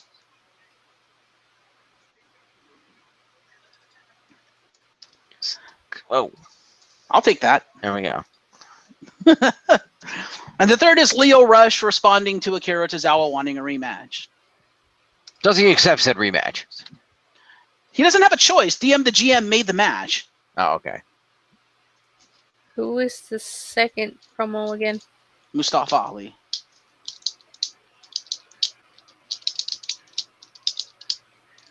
But yeah, you know, I love Lio Rush because he's that heel, and not everyone can pull this off. A lot of people try or are forced to try, but most of them fail.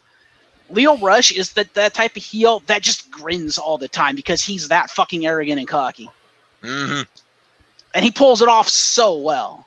He's just like, the man of the hour is in his own league. Yeah, that's his nickname, is the man of the hour. Just, oh, he's so good. He is such a great heel. Like, you just want to punch him. Fair enough. Yeah, go check out that promo if you get a chance. Okay. Then we go out to our main event. Fatal 4-Way. Drew Gulak versus Mustafa Ali versus TJP versus Hideo Itami. This was generally a good match. A lot of back and forth, a lot of interruptions. TJP showing that he is probably one of the best, if not the best heel on 205 Live right now. Does the total heel thing of trying to get the other two heels to beat up Mustafa Ali and trying not to get his ass kicked himself. And then cheaply attempting to roll up Hideo Itami when he's not looking. He does that to a lot of people. Yeah. But also when he's forced to mix it up, showing that why he was the first ever Cruiserweight champion, because he is that good. It was a really good match. Of course, Drew Gulak is your winner. Damn right. By Gulaking an unconscious man. Yes. Fuck you, Drew.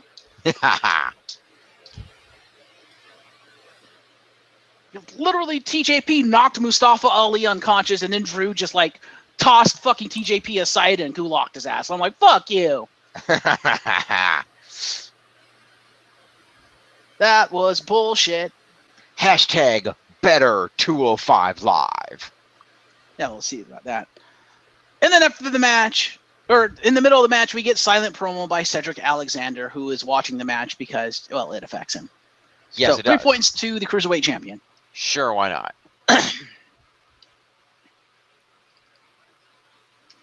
309. All right. The participants. So we'll go up the list. We'll start with Hideo Itami, Sounds good. who got 5 points for the match, 4 for the main event, 3 for specialty, 5 for an OMG shotgun drop kick on Mustafa Ali into the steel steps, Ouch. 6 points for countering a springboard DDT and a running Hurricane Rana from Mustafa Ali, and 5 move points for a big boot combo, the Falcon Arrow, a roundhouse kick, and said shotgun drop kick into steel steps, for a total of 28 points to Hideo Itami. And 78, 88, and another 8 is 196. Then we'll go up to TJP. I mean, down to TJP. Well, up on my list. 5 for being in the match, 4 for main event, 3 for specialty, 5 for an OMG. Yes, he got an OMG, a double abdominal stretch. I remember that. 3 points for countering the crucifix stretch by Drew, which Drew pulled that the blue fuck out of nowhere. Yep. And for 4 move points for 2 abdominal stretches, because he actually did it a second time. And had a headstand, head scissors takedown, and the wrecking ball drop kick for a total of 24 points to TJP. All right. What's it? 184. Then we go to Mustafa Ali, which they went out of their way to make him look fucking super strong in this match. Yep. 5 for being in the match, 4 for main event, 3 for specialty, 6 points for countering the roundhouse kick by Hideo Itami and the detonation kick by TJP, and 11 move points for running Hurricane Run, spinning heel kick, diving crossbody, Frankensteiner, drop kick, rolling thunder X Factor, tilt-a-whirl DDT, super kick, 450 splash, springboard tornado DDT, and an 054 for a total of 29 points. So yeah, Mustafa Ali did a lot of shit. 29 points. That's going to be 56. And then 9 is going to be... 365. Yeah. All right. And your winner, who did fuck all this entire match, 5 points for being in the match. That's Drew Gulak. 5 points for being in the match. 4 for main event. 3 for specialty. 20 for winning the match. 5 for winning the main event. 10 for winning the specialty. And 2 points for said crucifix stretch and the Gulak for a total of 49 points. So yeah, how about that? He did the least amount of work and got the most points. What the fuck? 490, and that's called being smart, being the smartest man in the ring. That's called getting his ass kicked for most of the match. No, that's called letting all the other men beat the shit out of each other for the duration of the match. Just because he didn't use a lot of moves doesn't mean he got hit with a lot of moves.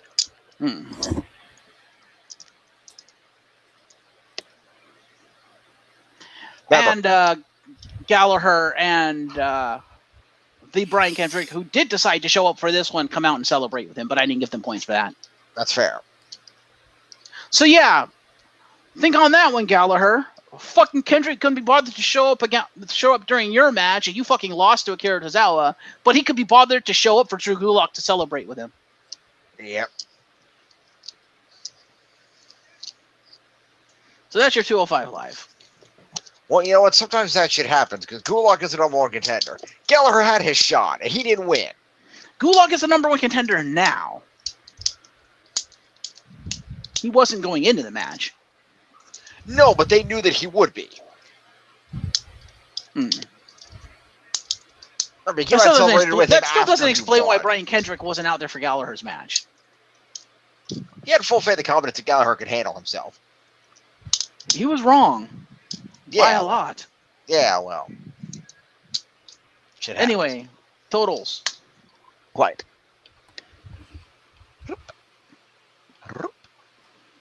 Data. All right, in the lead at 84.44 is still Glorious, followed by me at 79.08, and Tiff is at 72.42. Yeah, Gulak gave you a huge boost. And the Lucha House Party, because they had no competition. Yes. All right, let's go to the leaderboards. Over here. Scroll. Just remember to do the leaderboards this week. All right, in the lead by still a massive lead is Seth freaking Rollins at 812 points. Nobody even close. Jesus. It's Seth freaking Rollins. That's because Seth managed not to blow out his knee this season. Burn it down. Burn it down. All right. In second place is Mr. Monster in the Bank, Braun Strowman at 654. For now. A good 100 points ahead of the third place competitor, Jenna Bryan, at 541.